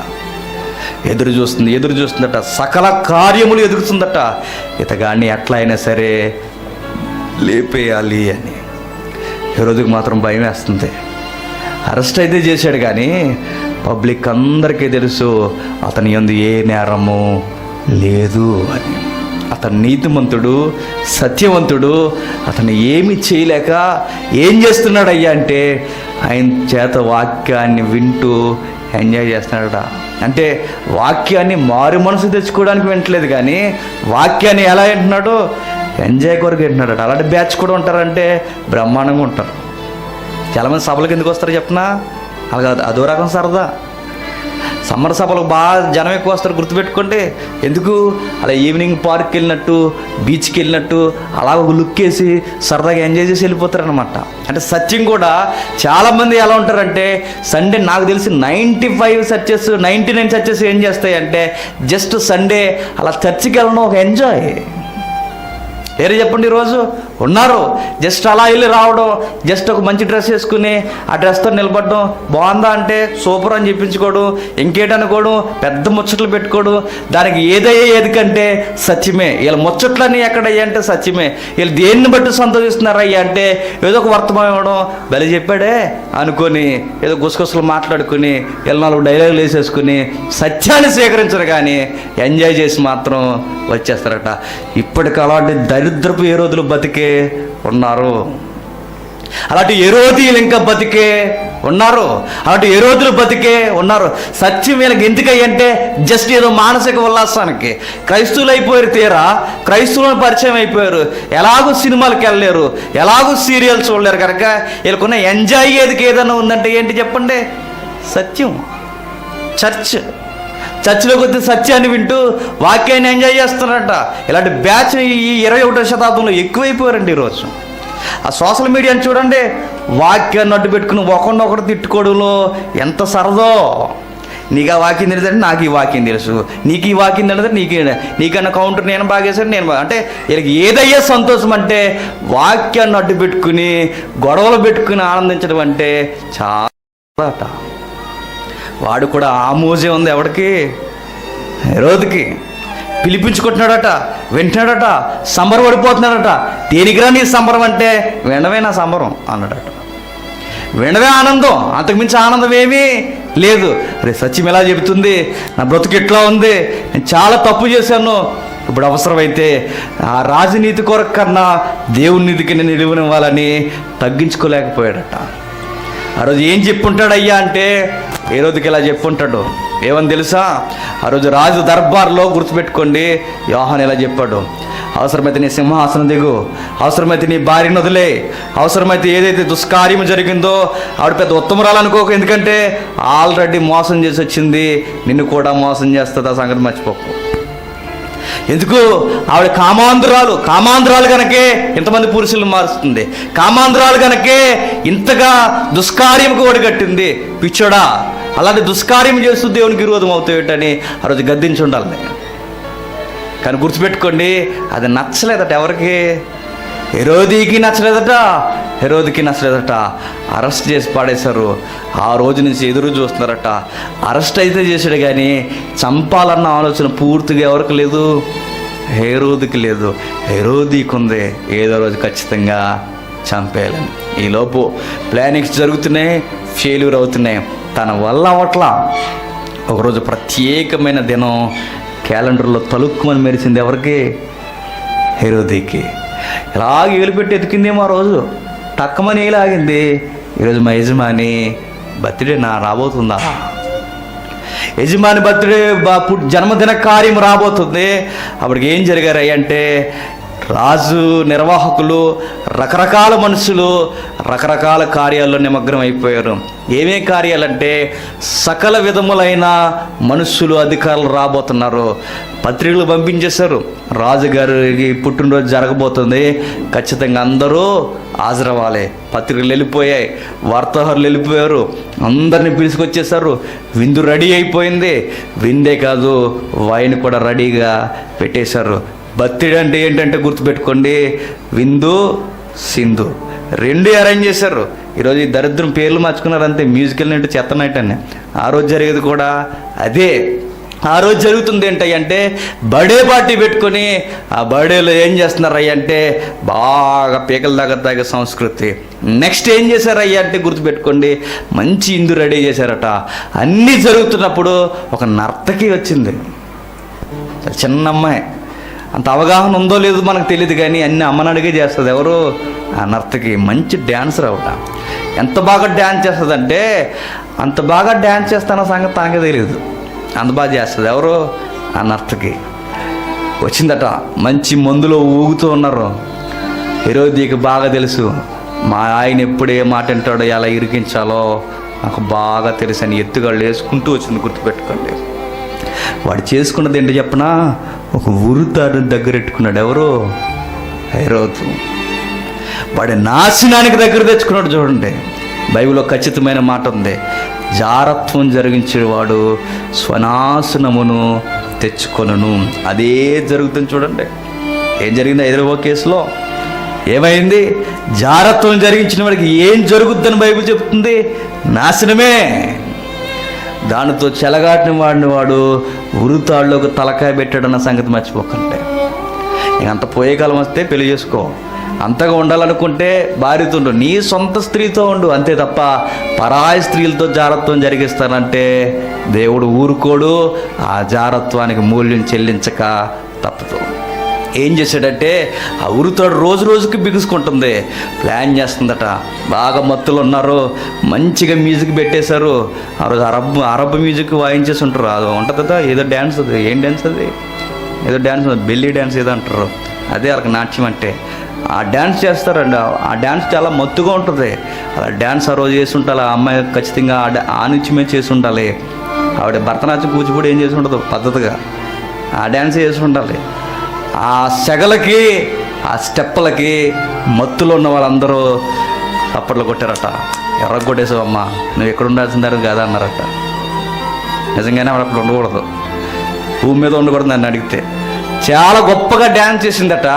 అప్పుడు వీడు పొంగిపోయి అన్నాడు, సరే అమ్మా, డ్యాన్స్ చూస్తే చాలా అమ్మా, నేను తాగిన మందు కన్నా నీ డ్యాన్స్ నాకు మొత్తం ఎక్కువ ఉంది నేను అంటున్నా, నేనేమంటానంటే నీకు ఏ గిఫ్ట్ కావాలి చెప్పు, ఆ గిఫ్ట్ తెచ్చి నీ చేతుల్లో పెడతాం. రాజ్యంలో సగం కావాలని తెచ్చి నీకు ఇచ్చేస్తాం, నీకేం కావాలని అడిగాడు. బాగా వినండి. అప్పటికే కుయుత్తులతో నింపబడిపోయిన ఈ తల్లి ఏం చేసిందయ్యా అంటే, ఆ తల్లి దగ్గరికి వెళ్ళి, అమ్మాయికి అంత అవగాహన లేదు, ఆవిడొక్కసారి ఊ అంటే మరలా జీవితంలో తరగనంత ఆస్తి వస్తుంది. ఎవరికి? ఆ నర్తకికి. కానీ గుర్తించండి, తరగనంత ఆస్తి తనకు వచ్చిన ఆవిడ చేసింది ఏంటయ్యా అంటే, నాకు ఆస్తులు వద్దు, ఏ ప్రాపర్టీ నాకు వద్దు, నేను చేయాల్సింది ఏంటంటే మా మమ్మీ ఏది చెబితే అదే చేస్తాను డిసైడ్ అయిందట. వాళ్ళ మమ్మీ దగ్గరికి వెళ్ళి చెవిలో ఇలా అడుగుతుంది. మమ్మీ ఇలా అడుగుతున్నారు, ఏం చెప్పమంటావు అని. ఏముందో తెలుసా, ఇలా రా దగ్గరికి అని పిలిచి, నువ్వేం అడుగుతావంటే బాప్తిస్మిచ్చే యోహాను తలడుగు అని చెప్పి, ఆ బాప్తిస్మిచ్చే యోహాను తలకాయ కావాలని అడుగు, ఆ తలకాయ మనకుంటే చాలు, అంతే. ఆస్తి కన్నా గుర్తుపెట్టుకోండి, రాజ్యం సగం రాసిస్తానన్నా ఎంత పగబెట్టారంటే మా అక్రమ సంబంధాన్ని ఏలెట్టి దీవిస్తారని యోహాన్ని చంపేయాలని డిసైడ్ అయిపోయారు. చూడండి, తల అడిగిందట. చివరికి ఏం చేశారయ్యా అంటే, చెరసాల్లో ఉన్న యోహాను దగ్గరికి సైనికుల్ని పంపి తలకాయ నరికించేశారు. ఎంత దారుణం అంటే, కనీసం చివరగా శిష్యులతో కూడా మాట్లాడుకునే అవకాశం కూడా లేకుండా ఉన్నపాటున ఉఠావుటీన ఆ పెద్ద ఆయన తలకాయ నరికించేశారు. చూడండి, ఎంత దారుణమో చెప్పనా. అక్రమ సంబంధాల జోలికి వెళితే ప్రవక్తనే చంపేశారు. గుర్తుపెట్టుకోండి. మరి ఇప్పుడు గుర్తుపెట్టుకోండి, ఈ రోజుకి జరుగుతున్నవి ఏంటి చెప్పనా, అక్రమ సంబంధాల జోలికి ఎవరైనా వస్తే కొడుకులు చూసిన కొడుకుల్ని ఏం చేస్తున్నారు? చంపేస్తున్నారు. భర్త చూసిన భర్తను ఏం చేస్తున్నారు? చంపేస్తున్నారు. వాళ్ళు చేసిన తప్పు ఎవరి కంటబడినా ఆ కన్ను బతుకుండడానికి వీల్లేదు. ఆ తప్పును గురించి ఎవరు మాట్లాడినా వాళ్ళు బతికి ఉండడానికి వీల్లేదు. చంపేస్తారు ఖచ్చితంగా. ప్రవక్తనే చంపేశారు, పిల్లల్నే చంపేస్తున్నారు, భర్తల్నే చంపేస్తున్నారు, భార్యల్నే చంపేస్తున్నారు, సొంత సహోదరుని చంపేస్తున్నారు. అక్రమ సంబంధాలు అలవాటైతే ఎవరిని చంపడానికైనా వెనక ఆడరు ఖచ్చితంగా. దానికి క్లాసిక్ ఎగ్జాంపుల్ అనుకుంటారో, ఘోరమైన ఎగ్జాంపుల్ అనుకుంటారో, ఏమనుకుంటారో అనుకోండి. యోహాను దేనికి చనిపోయాడయ్యా అంటే, సిగ్గుపడాలో బాధపడాలో తెలియదు కానీ ఒక అక్రమ సంబంధం అనే కారణం వలన ఆ పెద్ద ఆయన్ని చంపేశారు. చూడండి, వాళ్ళు చేసిన తప్పుడు అక్రమ సంబంధానికి యోహాను లేకుండా చేసేస్తారు. చూడండి, యోహాను చంపేశారట దారుణంగా. తలకాయ నరికి తెచ్చి ఆ ప్లేట్లో పెట్టిస్తుంటే అప్పుడు ఆ బొసలు ఆ పగ అప్పుడు తగ్గిపోయిందట. ఏమి సాధించారయ్యా అంటే, ప్రవక్తను చంపి వారి చేతిని రక్తంతో పూసేసుకున్నారు. చూడండి, వాళ్ళ తండ్రి చేతులు రక్తంతో తడిచిపోవడమే కాదు, ఆ పళ్ళుం పట్టుకుని ఎవరైతే ఉందో ఆ అమ్మాయి చేతులు కూడా రక్తంతో తడిచిపోయాయి.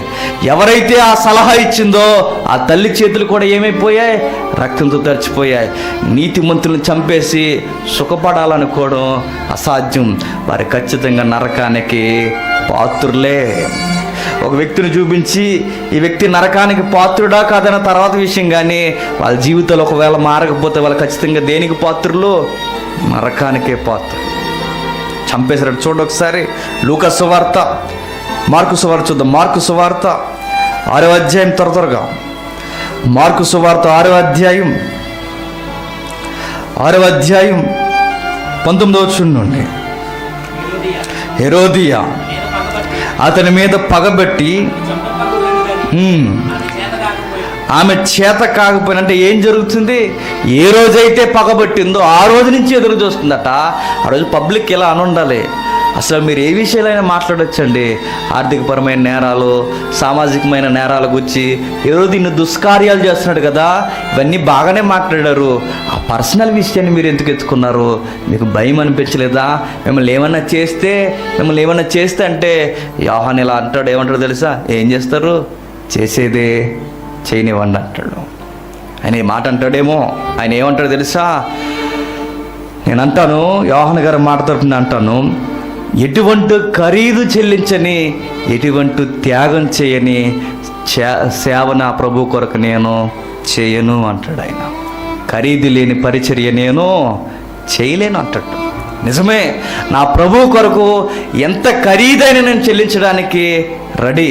ఆయన నీతిని ప్రకటించడానికి, నీతి ఎలా ఉంది, నీ బతుకులు ఎలా ఉన్నాయని ఎవరినైనా ఏలెత్తి చూపిస్తున్నప్పుడు, అవసరమైతే నా మీదకి పగబెట్టి నన్ను చంపడానికి కూడా వస్తే నా ప్రాణమైన ఇస్తాను. కానీ దేవుని నీతిని తగ్గించిననే వ్యక్తి ఎవరు? యోహాను, బాప్తిస్మిచ్చి యోహాను. నీతిని నెరవేర్చడానికి, నీతిని ప్రకటించడానికి వెనకాడకుండా తల ఇచ్చేసాడంటే గుర్తుపెట్టుకోండి. చాలామంది ఒక క్వశ్చన్ అడుగుతారు, దానియేలుని కాపాడాడు కదా, ఇంకా ఎర్ర సముద్రంలో ఇశ్రాయేలుని కాపాడాడు కదా, ఇంకా షడ్రక్ మెషక్ అబేద్నెగోలను కాపాడాడు, దానియేలు యొక్క స్నేహితులను కాపాడాడు కదా, నెక్స్ట్ ఇంకా ఎన్నో గొప్ప కార్యాలు చేసి అందరినీ కాపాడాడు, చెరసాల్లో పేదలను కాపాడాడు, ఎందరో గొప్ప కార్యాలు చేస్తున్న వారిని కాపాడాడు కదా, యోహాన్ని ఎందుకు కాపాడలేదంటే మీరు అలా ఆలోచిస్తే అర్థం అవ్వడం. యోహాన్ని దేవుడు ఎలా అనుకుని ఉంటాడేమో, ఎందుకు నాయన ఆ భయంకరమైన పరిస్థితుల మధ్య నువ్వు వాళ్ళ దగ్గర ఉండడం మంచిది కాదు, నువ్వు వచ్చేయడమే నాకు కావాలి. ఇది గిఫ్ట్ అంటారా, అన్యాయం అంటారా చెప్పండి. అక్కడుండి నువ్వు ఎంత శ్రమ అనుభవించే కన్నా ఆ ఎడారుల్లో తిరిగి, ఆ అడవిలో తిరిగి, ఈ ముస్కర సమాజానికి నువ్వు సత్యం ప్రకటిస్తున్నప్పుడు ఎంత లోబడకపోయినా వాళ్ళు నేను చంపే ప్రయత్నం చేస్తున్నా, ఎందుకు నాయనా నువ్వు వచ్చేయడమే మేలు. ఇది మేలైన కార్యమే తప్ప యోహానికి అన్యాయం జరిగింది ఏమీ లేదు. దేవుని పిల్లలు ఎప్పుడు ఏమనుకుంటారయ్యా అంటే, ఎప్పుడు గుర్తుపెట్టుకోండి, త్వరగా ఎడలిపోయి ఆయనతో ఉండాలనుకుంటారట. మేము వచ్చేయాలని ఉంది ప్రభువా, త్వరగా ఈ గుడారం విడిచిపెట్టి నీతో కలిసి ఉండాలని ఉందంటారు. ఆ గిఫ్ట్ ఎవరికి ఇచ్చారయ్యా దేవుడు అంటే యోహానికి ఇచ్చాడు. మనం ఏమనుకుంటాం, తప్పించేస్తే బాగుంది కదా అనుకుంటాం, మనకి ఎలాగ అర్థమవుతుంది. కానీ భక్తుల యొక్క కోణంలో, దేవుని యొక్క కళ్ళద్దాల నుండి చూడండి, యోహానికి జరిగింది గొప్ప కార్యమే. లోకం దృష్టిలో ఆయన్ని ఆవిరి చేసేసామనుకున్నారు, కానీ దేవుని యొక్క సింహాసనం ముందు మహా వెలుగుగా హతసాక్షిగా కనబడతాడు. ఆ రోజు ఎలా పిలుస్తారేమో, హతసాక్షులైన వారు అందరిని ఒక పక్కన పెట్టి హతసాక్షులైన వారు రండి అనగానే వాళ్ళ ముందు మనమే సిగ్గుపడతామేమో. మనం ఎరగదీసామంటే ఏం ఎరగదీయం, ఆదివారం వెళ్తాం వస్తాం జనరల్ బ్యాచ్ అన్నమాట. మనం అంతా అలా నేరోగా అలా బతికిస్తూ వెళ్ళిపోతుంటాం. ఆ రోజు సింహాసనం ముందు ఇతగాడు ఎవరు అనుకుంటున్నారు, నా కొరకు తల ఇచ్చిన వ్యక్తి. అతగాడు ఎవరు అనుకుంటున్నారు, నా కొరకు రాళ్ళ చేత కొట్టబడిన వ్యక్తి. అతగాడు ఎవరు అనుకుంటున్నారు, రంపములతో కోయబడిన వ్యక్తి. అతగాడు ఎవరు అనుకుంటున్నారు, సమాజం చేత లోతైన బావిలోకి నా చేత విసిరివేయబడిన వ్యక్తి. అతగాడు ఎవరు అనుకుంటున్నారు, నా కొరకు దేహాన్ని ముక్కలుగా చేసుకున్న వ్యక్తి. ఇలా అనేక మందిని ఆ రోజు పిలుస్తున్నప్పుడు అక్కడ మీరు ఆలోచించండి, అది ఘనతే తప్ప బహుమానమే తప్ప ఇది జరిగిపోయే నష్టమేమీ కాదు. గుర్తుపెట్టుకుని, జీవితం చాలా చిన్నది కదా. ఈ చిన్న జీవితంలో ఎప్పుడు గుర్తుపెట్టుకుని మన ముగింపు అలా జనరల్గా ముగిసిపోవాలని ఎప్పుడు కోరుకోకండి. జీవితం ఎప్పుడు ముగింపు ఎలా ఉండాలయ్యా అంటే, సేవలోనే చచ్చిపోయాడండి అన్న సాక్ష్యం ఉండాలి. అలా చావును కోరుకోండి, అలాంటి సేవలు ఆవిరైపోయే జీవితాన్ని కోరుకోండి. యోహాను గారు ఎందుకు చచ్చిపోయాడు అయ్యా అంటే, సేవ కొరకే చచ్చిపోయాడు. చూసారా, యోహాను గారు చనిపోయిన తర్వాత మీరు గుర్తించండి, యోహాను గారు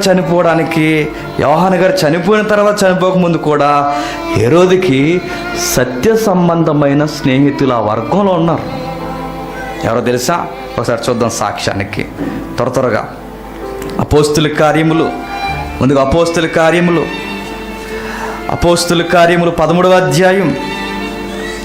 అపోస్తుల కార్యములు 13వ అధ్యాయం మొదటి వచనం.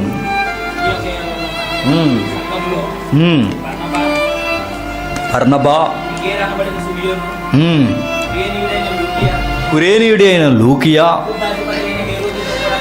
చతుర్థాధిపతి అయిన హేరోదుతో కూడా, పదం మర్చిపోకండి, చతుర్థాధిపతి. ఎవడి చతుర్థాధిపతి అంటే, ఏ యోహాన్ని ఎవరైతే చంపించారో ఆ చతుర్థాధిపతే ఇతగాడుతో పెరిగిన ఒక సత్య సంబంధం ఉన్నాడట. అతని పేరు ఎంత? మనయేలు. చూసారా, అతగాడి పేరేంటయ్యా అన్నది పేరు తర్వాత విషయం. ఇతని గారు ఎవరు కూడా ఉండి పెరిగాడట, ఏ రోజు కూడా ఉండి పెరిగాడు, అతనితో కలిసే పెరిగాడట. అంటే ఏ రోజైనా సత్యం చెప్పి ఉండడా? సత్య సంబంధం ఎప్పుడు నోరు మూసుకుని ఉండడు, ఖచ్చితంగా మాట్లాడి ఉండాలి. ఆ యోహాను గూర్చి వాళ్ళు పెరిగిన వాతావరణంలో, వారికి తెలిసిన సహవాసంలో ఏదో ఒక రోజు ఆ యోహాను గూర్చి గొప్పగానే చెప్పుండాలి. సత్య సంబంధులు దగ్గరున్నా సత్యం విలువ తెలియకుండా సత్య సంబంధిని ఏం చేశారయ్యా అంటే చంపేశారు. చూడండి, మరొకరు కూడా ఉన్నారు ఆ వర్గంలో. లూకా సువార్త 8వ అధ్యాయం, లూకా సువార్త 8వ అధ్యాయం 3వ వచనం. లూకా సువార్త 8వ అధ్యాయం 3వ వచనం. మీరును మీ పితరులు అనేకులను 8వ అధ్యాయమేనా 2వ వచనం చదువు.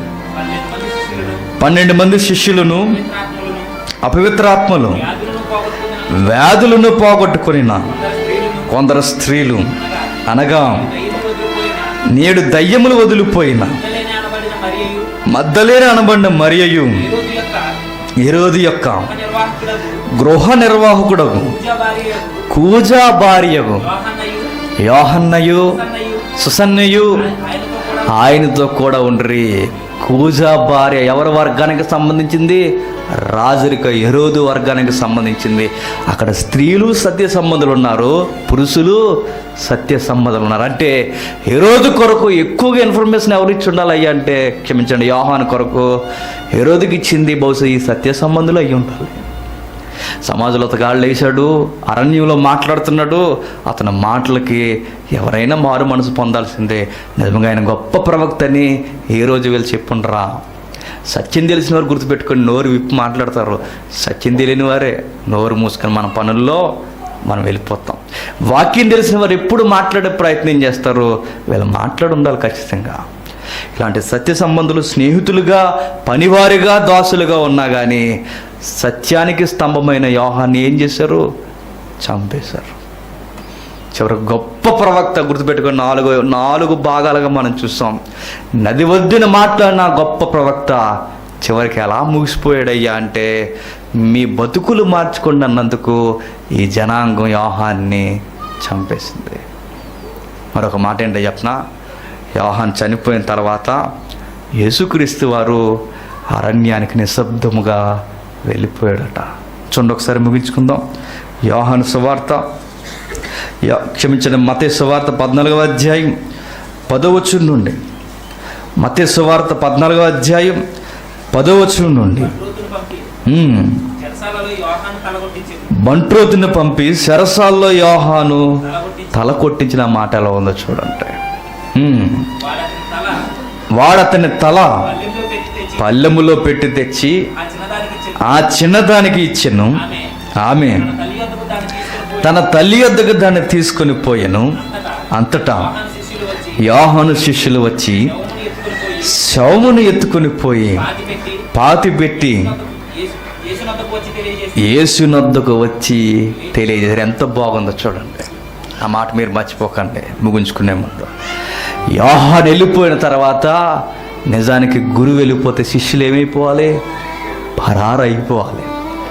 యోహాను గారు ఎంత గొప్ప గురువు అంటే, నేను పోయినా కానీ మీకు ధైర్యాన్ని ఇచ్చే దేవుడు ఈ భూమి మీదే ఉన్నాడని నేర్పించి వెళ్ళిపోయాడు. చూడండి, ఆ బాధ శిష్యుల్లా వెళ్ళిపోయి, యేసుక్రీస్తు వారి శిష్యుల్లా తలుపులు మూసుకొని గురువు వెళ్ళిపోయాడికి మనం ఏం చేయాలని భయపడుతూ ఉండిపోలేదట. ఒకరినొకరు వాదార్చుకుంటూ ఉండిపోలేదట. పరాయి దేశాలకు వెళ్ళిపోలేదట. మన జీవితాలు రేపు నుండి ఏమైపోతాయని భయపడలేదట. ఎవరితో పంచుకున్నారయ్యే ఈ మాటలంటే, ఎవరినైతే బోధిస్తూ వచ్చాడో, ఎవరినైతే చూపిస్తూ వచ్చాడో, ప్రతి దానికి ఎవరు సమాధానకర్త నేర్పిస్తూ వచ్చాడో ఆ యేసుక్రీస్తు దగ్గరికి వచ్చి జరిగిన విషయం అంతా చెప్పుకున్నారంట. ఎందుకు? నీవేనయ్యా మా ధైర్యము అని. అంటే వెళ్ళిపోయిన గురువు కన్నా అంతకన్నా గొప్ప గురువు గారిని పరిచయం చేసి వెళ్ళిపోయాడు ఆయనే యోహాను గారు. ఆ పరిచయం చేయబడిన గురువే యేసుక్రీస్తు వారు. ఈ వార్త యేసుక్రీస్తు వారు విన్న వెంటనే ఏం చేస్తున్నారు చూడండి, కింద వచ్చును.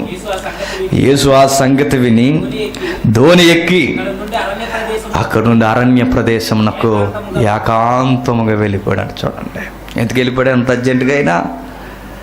ఇద్దరు గుర్తుపెట్టుకోండి, ఇద్దరు జీవితాలు పరిచర్య కొరకు హతసాక్షులైపోయిన జీవితాలే. నిజంగా అలా బతకాలండి. బతికితే ఇద్దరు కూడా గొప్ప కారణం వల్ల పుట్టిన వారే. ఇద్దరు ఒకే వ్యవహారపు జీవితం కలిగిన స్త్రీలకు పుట్టిన వారే. ఇద్దరు ఆధ్యాత్మిక తీవ్రత కలిగిన జీవితాలు కలిగిన వారే. ఇద్దరు తల్లుల కొడుకులు ఏమైపోయారు అంటే, ఇద్దరు తల్లుల కొడుకులు ఏమైపోయారు? పరిచర్య కొరకు, దేవుని నీతి కొరకు చచ్చిపోయారు. చూడండి, ఆ రోజు మరి నేను అనుకుంటున్నాను, యోహాను చంపేశారు అనగానే యేసుక్రీస్తు వారికి కూడా ఒక మాట గుర్తొచ్చిందేమో, తర్వాత చనిపోవాల్సింది నేనే. నా ముందున్న, నా ప్రకటన చేస్తున్న యోహాను చంపేశారు. ఆయన పరిచర్య ముగించబడింది. నెక్స్ట్ నా పరిచర్యే ముగింపుకి రాబోతుంది. ఇవన్నీ ఆలోచించుకున్నాడు. గొప్ప స్నేహితుడు వెళ్ళిపోయాడే అని అరణ్యానికి ఏకాంతముగా వెళ్ళిపోయాడు ఆయన. తర్వాత జరగబోతున్న కార్యం, యోహాను మరణం యేసుక్రీస్తు వారికి మరొక్కసారి తలుక్కుమని జ్ఞాపకం చేసి ఉంటుందా చెప్పండి? ఖచ్చితంగా జ్ఞాపకం చేసి ఉంటుంది. నా కొరకు ప్రకటన చేసిన వాడు వెళ్ళిపోయాడు, ఇప్పుడు నేను ప్రకటన చేస్తున్నాను, నేను కూడా వెళ్ళిపోవలసిన రోజులు దగ్గరికి వచ్చేసాయి. ఆయన వెళ్ళిపోయి ఏకాంతంగా సేద తీరుదామని ఆ బాధలో ఆయన ఉన్నప్పుడు పబ్లిక్ ఆయన్ని ఎదుక్కుంటూ వచ్చేసిందట. గుర్తుపెట్టుకోండి, పబ్లిక్ ఆయన్ని ఎదుక్కుంటూ వస్తే ఆ బాధలో కూడా వారు ఎందుకు కనికరపడి వాక్యాన్ని విస్తరించి ప్రభు మాట్లాడాడు. ఏమర్థమవుతుంది అక్కడ? నీకు పర్సనల్గా ఎన్నో బాధలు ఉండొచ్చు, నువ్వు పర్సనల్గా ఎంతో కుంగిపోవచ్చు, కానీ వాక్యం మాట్లాడడం మాత్రం ఎప్పుడు ఆపకూడదు. వాళ్ళని చూసి మనం ఏమి నేర్చుకోవాలయ్యా అంటే, గొప్ప స్నేహితుడు చనిపోయాడు, తర్వాత జరగబోయేది ఈయనకే. ఇలాంటి ఒత్తిడి మధ్య పబ్లిక్ వచ్చి దేవుని మాటల కొరకు ఎదురు చూస్తే ఆ బాధలన్నీ పక్కన పెట్టి భారంతో వాక్యం చెప్పాడని గుర్తుపెట్టుకుని మనం ఎలాంటి వారని చెప్పినా, మనకంతా బాగుంటే చచ్చికొస్తాం. ఏమన్నా ప్రాబ్లం వచ్చిందనుకోండి ఏం చేస్తాం? ప్రాబ్లం తీరే వరకు చచ్చి మొహం కూడా చూడం. చాలామంది ప్రసంగికులు కూడా చేసే తప్పు ఏంటయ్యా అంటే, వాళ్ళకి ఏదైనా ప్రాబ్లం వచ్చిందనుకోండి, ఆ ప్రాబ్లం క్లియర్ అయ్యేంత వరకు మళ్ళీ వాళ్ళ ప్రసంగాల జోలికి పోరు. ఇలా అయితే మనం బలా అనిపించుకోగలమని చెప్పండి. ఏమైపోయినా, ఏం జరిగిపోయినా చివరికి గుర్తుపెట్టుకోండి, ఒక సేవకుడు ఉంటాడు. ఆయన ఆదివారం బయలుదేరి వెళ్తున్నప్పుడు ప్రభుకిరణ్ గారు, ఆయన పేరు అన్న తమ్ముడు, ప్రభుకిరణ్ అన్న తమ్ముడు, ఆయన పేరు ఏం పేరు? శాంతి భాష అన్న. ఆయనకి ఏం జరిగిందో తెలుసా? ఆయన వాక్యం బోధించడానికి వెళ్తే వాళ్ళ అమ్మగారు నాన్నగారు చనిపోయారు. మీటింగ్కి వెళ్ళాలా, వాక్యం చెప్పాలా, అంత్యక్రియలు చేయాలా, ఏం చేయాలి? వాక్యం మాత్రం ఆపలేదు. చూడండి, చాలామంది గొప్ప సేవకులు ఉంటారు, నాన్న వారు దూరం అయిపోయిన ఆ రోజే మీటింగ్స్ ఉంటాయి. చివరికి చేసుకున్నది కూడా హాస్పిటల్ పాలు అయిపోయిన ఆ రోజే మీటింగ్స్ ఉంటాయి. పిల్లలకు కూడా ఇలా అయిపోతుంది అన్నప్పుడు ఆ రోజే మీటింగ్స్ ఉంటాయి. కానీ వాళ్ళు మానరు. ముందు వాక్యం, తర్వాత వీళ్ళ సంగతి. మనం పర్సనల్గా ఎంత నలిగిపోయినా యోహాను చూడండి, మనం పర్సనల్గా ఎంత నలిగిపోయినా మనకు మాదిరి అయిన ప్రభువుని చూడండి. వాళ్ళ సేవ కొరకు జీవితాన్ని పణముగా పెట్టేశారు. గొప్ప సాక్ష్యంతో దేవుడు వాళ్ళని పుట్టించాడు. ఆ సాక్ష్యాన్ని నిలబెట్టుకొని చనిపోయారు. ఆ సాక్ష్యాన్ని వాళ్ళు వమ్ము చేయలేదు.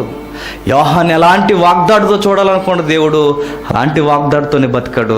ఎలాంటి విలువలతో చూడాలనుకున్నాడో అలాంటి విలువలతోనే నమ్మిన నమ్మకాన్ని యోహాను వమ్ము చేయలేదు. దేవుడు మనల్ని నమ్మి ఇంకా బతుకుండిచ్చాడు. కానీ మనం రోజు చేస్తున్నది ఏంటో చెప్పినా, ఆయన సాక్ష్యాన్ని అవమానంగానే మారుస్తాం. సేవలు ఉంచాలనుకుంటాడు, సేవలో మనల్ని వాడుకోవాలనుకుంటాడు. మనం చేసే పనులు ఎలా ఉంటాయి అంటే దేవుడిని ఎక్కిరించేలా ఉంటాయి. గుర్తుపెట్టుకోండి, బాధ్యత మీకు తెలియకపోతే మీరు గుర్తుపెట్టుకోండి, దేవుని ఎదుట మీరు లెక్క ఖచ్చితంగా చెప్పుకోవాలి. అలా జీవితం ముగిసిపోయింది. వాళ్ళ జీవితాలు అలా ముగిసిపోయిన తర్వాత మనకు అర్థం కావాల్సింది ఏంటయ్యా అంటే, వీళ్ళిద్దరి నుండి మనం నేర్చుకోవాల్సింది, అన్యాయం జరుగుతున్నప్పుడు మాకు అన్యాయం జరిగిపోయినా పర్వాలేదు, కానీ నీతి ఏమాత్రం తగ్గడానికి వీల్లేదు. ఇంకా వాడు చేసిన దుష్కార్యము సరిపోదని ఆ రోజు యేసుక్రీస్తు వారిని కూడా ఏం చేశాడు? వాడికి గిలుండిపోయింది. మరలా అద్భుత కార్యాలు ఒక ఆయన చేస్తున్నాడు అనగానే వాడికి ఉన్నది ఏంటంటే, నేను ఎవరి తలైతే కొట్టించానో ఆ బాప్తిస్మిచ్చి యోహానే మరలా బతికొచ్చాడు అంటున్నాడంటే వాడికి భయం వెంటాడుతూనే ఉందన్నమాట. వస్తాడు, వచ్చాడేమో, ఏం జరిగిందో ఆ హృదయం వాడిని తినేస్తూనే ఉంది. గుర్తుపెట్టుకోండి, ఒకరోజు యేసుక్రీస్తు వారు పట్టింపబడిన తర్వాత పిలాతు పంపిస్తాడు. ఆ ఏరియాలో మీకు గవర్నర్ ఉన్నాడు కదా, గవర్నర్ ఎవరు ఉన్నాడు? అంతిపస్ అన్నవాడు ఉన్నాడు. అతగాడి దగ్గర తీసుకెళ్ళి ముందు కేసు ఏమైందో చూసి నా దగ్గర తిండి అంటాడు. వెళ్ళిన తర్వాత ఇతగాడి కేసు అంతా పక్కన పెట్టి ఏమడుగుతాడు చెప్పనా? నీ ద్వారా నేను చాలా నేర్చుకోవాలనుకుంటున్నాను, చాలా ప్రశ్నలు అడుగుతాను, నాకు ఆన్సర్ చేయమని అడిగితే ఆ నక్క ఒక్క సమాధానం కూడా చెప్పలేదట. ఎవరు? ప్రభు. ఎందుకు చెప్పనా? వీడికి చెప్పిన వ్యర్థమే అని. చివరికి ఈరోజు మాట్లాడుతున్నప్పుడు యేసుక్రీస్తు వారు ఆన్సర్ ఇవ్వట్లేదని ప్రభువుని ఏం చేశాడయ్యా అంటే అపహాస్యం చేసి అవమానించి పంపించేశాడట. గుర్తుపెట్టుకోండి, సత్యం వినబడిన రోజులు మనం పట్టించుకోకపోతే ఒకరోజు నువ్వు విన్నావన్నా వినిపించడానికి ఎవరు ఉండరు. వాడికి వినబడిన రోజులు పట్టించుకోలేదు ఎవడు? హేరోదు. క్రీస్తు శకం 40లో దారుణంగా చచ్చిపోయేవాడు. ఏం సాధించాడు? సత్యం వినబడింది, నన్నే సత్యంతో కొలుస్తావని వాడు పట్టించుకోలేదు. నాకు సత్యం వినాలని ఉంది, మరొకసారి వినిపించు. నువ్వేనా యోహానువి? నాకు ఎన్నో ప్రశ్నలు ఉన్నాయి, మరలా వచ్చావా? నాకు వాక్యం చెప్పవయ్యా అని అడిగితే యేసుక్రీస్తు వారు మౌనంతో చెప్పననే సమాధానం ఇచ్చాడు. చివరికి ఏమైపోయాడంటే వాడికి సత్యం దొరకలేదు. ఆ అపహాస్యం చేసేసి ఏదోలా కోపం తీర్చుకోవాలని యేసుక్రీస్తు వారిని అవమానించి పంపాడు. యేసుక్రీస్తు వారి కార్యాన్ని ముగించుకు వెళ్ళిపోయాడు. తర్వాత ఈ కుటుంబాలు సాధించింది ఏంటయ్యా చరిత్ర అంటే ఆ కాపురాలు ఏమైపోయాయి తెలుసా? దారుణంగా నాశనం అయిపోయి క్రీస్తు శకం 40లో అంతిపస్ అన్నవాడు చచ్చిపోయాడు. చూడండి, ఈ 4 భాగాల్లో మీరు నేర్చుకోవాల్సింది, యోహానులా సేవ చేయండి. వెనకొస్తున్నవాడే కనబడాలి తప్ప నిలబడిన మనం కనబడడానికి వీల్లేదు. యోహానులాగా సత్యం కొరకు అవసరమైతే శిరస్సు ఇచ్చేలా నిలబడండి. మనం కొరకు మన సౌఖ్యాన్ని ఎదుర్కొనే సేవ చేయకూడదు. ప్రభుకి మహిమ తగ్గుతుంది అన్నప్పుడు మనం పక్కకి జరిగిపోవడమే నిజమైన త్రోవను సరళం చేయడం. ఈ మధ్యకాలంలో చాలామంది ఒక రాంగ్ వర్డింగ్ ఉపయోగిస్తున్నారు. ఎవరో వచ్చి ఐవో రోడ్డు వేశారట, ఐవో రోడ్డు మీద అందరూ వెళ్ళిపోతున్నారట. ఐవో రోడ్డు వేసి అడ్డంగా నువ్వే నిలబడ్డావు, ఎక్కడికి వెళ్ళనిస్తావు? నీకు అర్థమైందా? చాలామంది తప్పుగా మాట్లాడుతున్నారు. హైవే రోడ్డు వేయడం అంటే నిన్ను చూపించుకోవడం కాదు, వేసింది నేను కాదని కూడా చెప్పుకోవడమే హైవే రోడ్డు కరెక్ట్గా వేసినట్టు. నీకు అర్థమవుతుందా? ఎక్కడ చెప్పుకోవడానికి వీల్లేదు. నిజమైన పరిచర్య ఏంటయ్యా అంటే మా వెనుకొస్తున్న వారిని చూడండి అని చెప్పాలి తప్ప మన ప్రసంగాల్లో, మన వ్యక్తిగత జీవితాల్లో ప్రభు తప్ప ఎవరు కనిపించడానికి వీల్లేదు. ఒకవేళ ప్రభు తప్ప ఏమి కనిపించినా నువ్వు ఆయనకు అడ్డుగానే ఉన్నావు తప్ప మార్గాన్ని సరళం చేయలేదు. 4 భాగాల్లో హతసాక్షిగా అవ్వాలని మనకు ఒక పాఠం నేర్పిస్తుంది. మన సాక్ష్యం సేవలోనే చనిపోవాలి. నీ కుటుంబం ఏమైపోయినా, నువ్వేమైపోయినా, నమ్మిన వారు ఏమైపోయినా, నీ జీవితం మాత్రం సాక్షార్థంగా సేవలోనే ముగిసిపోవాలి. అప్పుడు మనం కళ్ళు మూస్తే యోహాను గారు లాంటి గొప్ప గొప్ప శిష్యులు అందరూ మనకు కనబడినప్పుడు కనీసం మనం గౌరవపదంగా సరే పక్కన నిలబడొచ్చా అన్న కనీసం కూడా మనకు అర్హత ఉంటుంది. లేకపోతే వాళ్ళ దగ్గర నిలబడ్డానికి కూడా మనకి సిగ్గే. జాగ్రత్త. God bless you. అలా ఒక నూతనమైన సంగతితో వచ్చేవారు మనం కలుసుకుందాం, ప్రార్థన చేసుకుందాం. పరలోకమందున మా తండ్రి, దేవా, నిజమే తండ్రి, అలాంటి గొప్ప సేవను చేసే మనసును మాకు ఏర్పాటు చేయి తండ్రి. తండ్రి, 4 భాగాలుగా ఆయన జీవితం ద్వారా మాట్లాడినందుకు మీకు వందనములు దేవా. మరలా తండ్రి, ఈ తరంలో కొందరినైనా తండ్రి సత్యం కొరకు మోమాటం లేకుండా మాట్లాడే స్వభావాన్ని అనుగ్రహించండి. మా జీవితంలో సాక్ష్యాన్ని కోల్పోక తండ్రి, కొందరినైనా కాపాడడానికి తండ్రి, నీతి కొరకు ప్రాణం పెట్టడానికి తండ్రి కొందరిని నిలబెట్టే భాగ్యమును మాకు అనుగ్రహిస్తారని కోరుతూ వచ్చిన వారందరినీ జ్ఞాపకం చేసుకోండి. ప్రత్యక్షంగా పరోక్షంగా ఈ మాటలు విన్న వారందరినీ తండ్రి సత్యాన్ని సత్యముగా స్వీకరించే మనసును అనుగ్రహించిన తండ్రి, సత్యం బోధిస్తున్న వారిని తండ్రి దారుణంగా హింసించాలని ఎవరైతే ఆలోచిస్తున్నారో తండ్రి అలాంటి వారిని తండ్రి క్షమించండి. వారు మనసును వాళ్ళకి దయచేయండి. తప్పును తప్పుగా ఒప్పుకునే మనసును మాకు దయచేయండి తండ్రి. మేము ఎవరిని ఉద్దేశించి మాట్లాడలేదని మీకు తెలుసు దేవా. మమ్మల్ని ఎవరైతే శత్రువులుగా ఉద్దేశిస్తున్నారో వారిని క్షమించండి. వారిని ప్రేమించే మంచి మనసును మాకు అనుగ్రహించండి. మరొక సంగతితో తండ్రి మేము మాట్లాడుకోవడానికి అనుకూలమైన జ్ఞానమును సమయాన్ని మాకు అనుగ్రహిస్తారని కోరుతూ క్రీస్తు నామమున ప్రార్థన సమర్పిస్తున్నాము తండ్రి. ఆమేన్. సరే.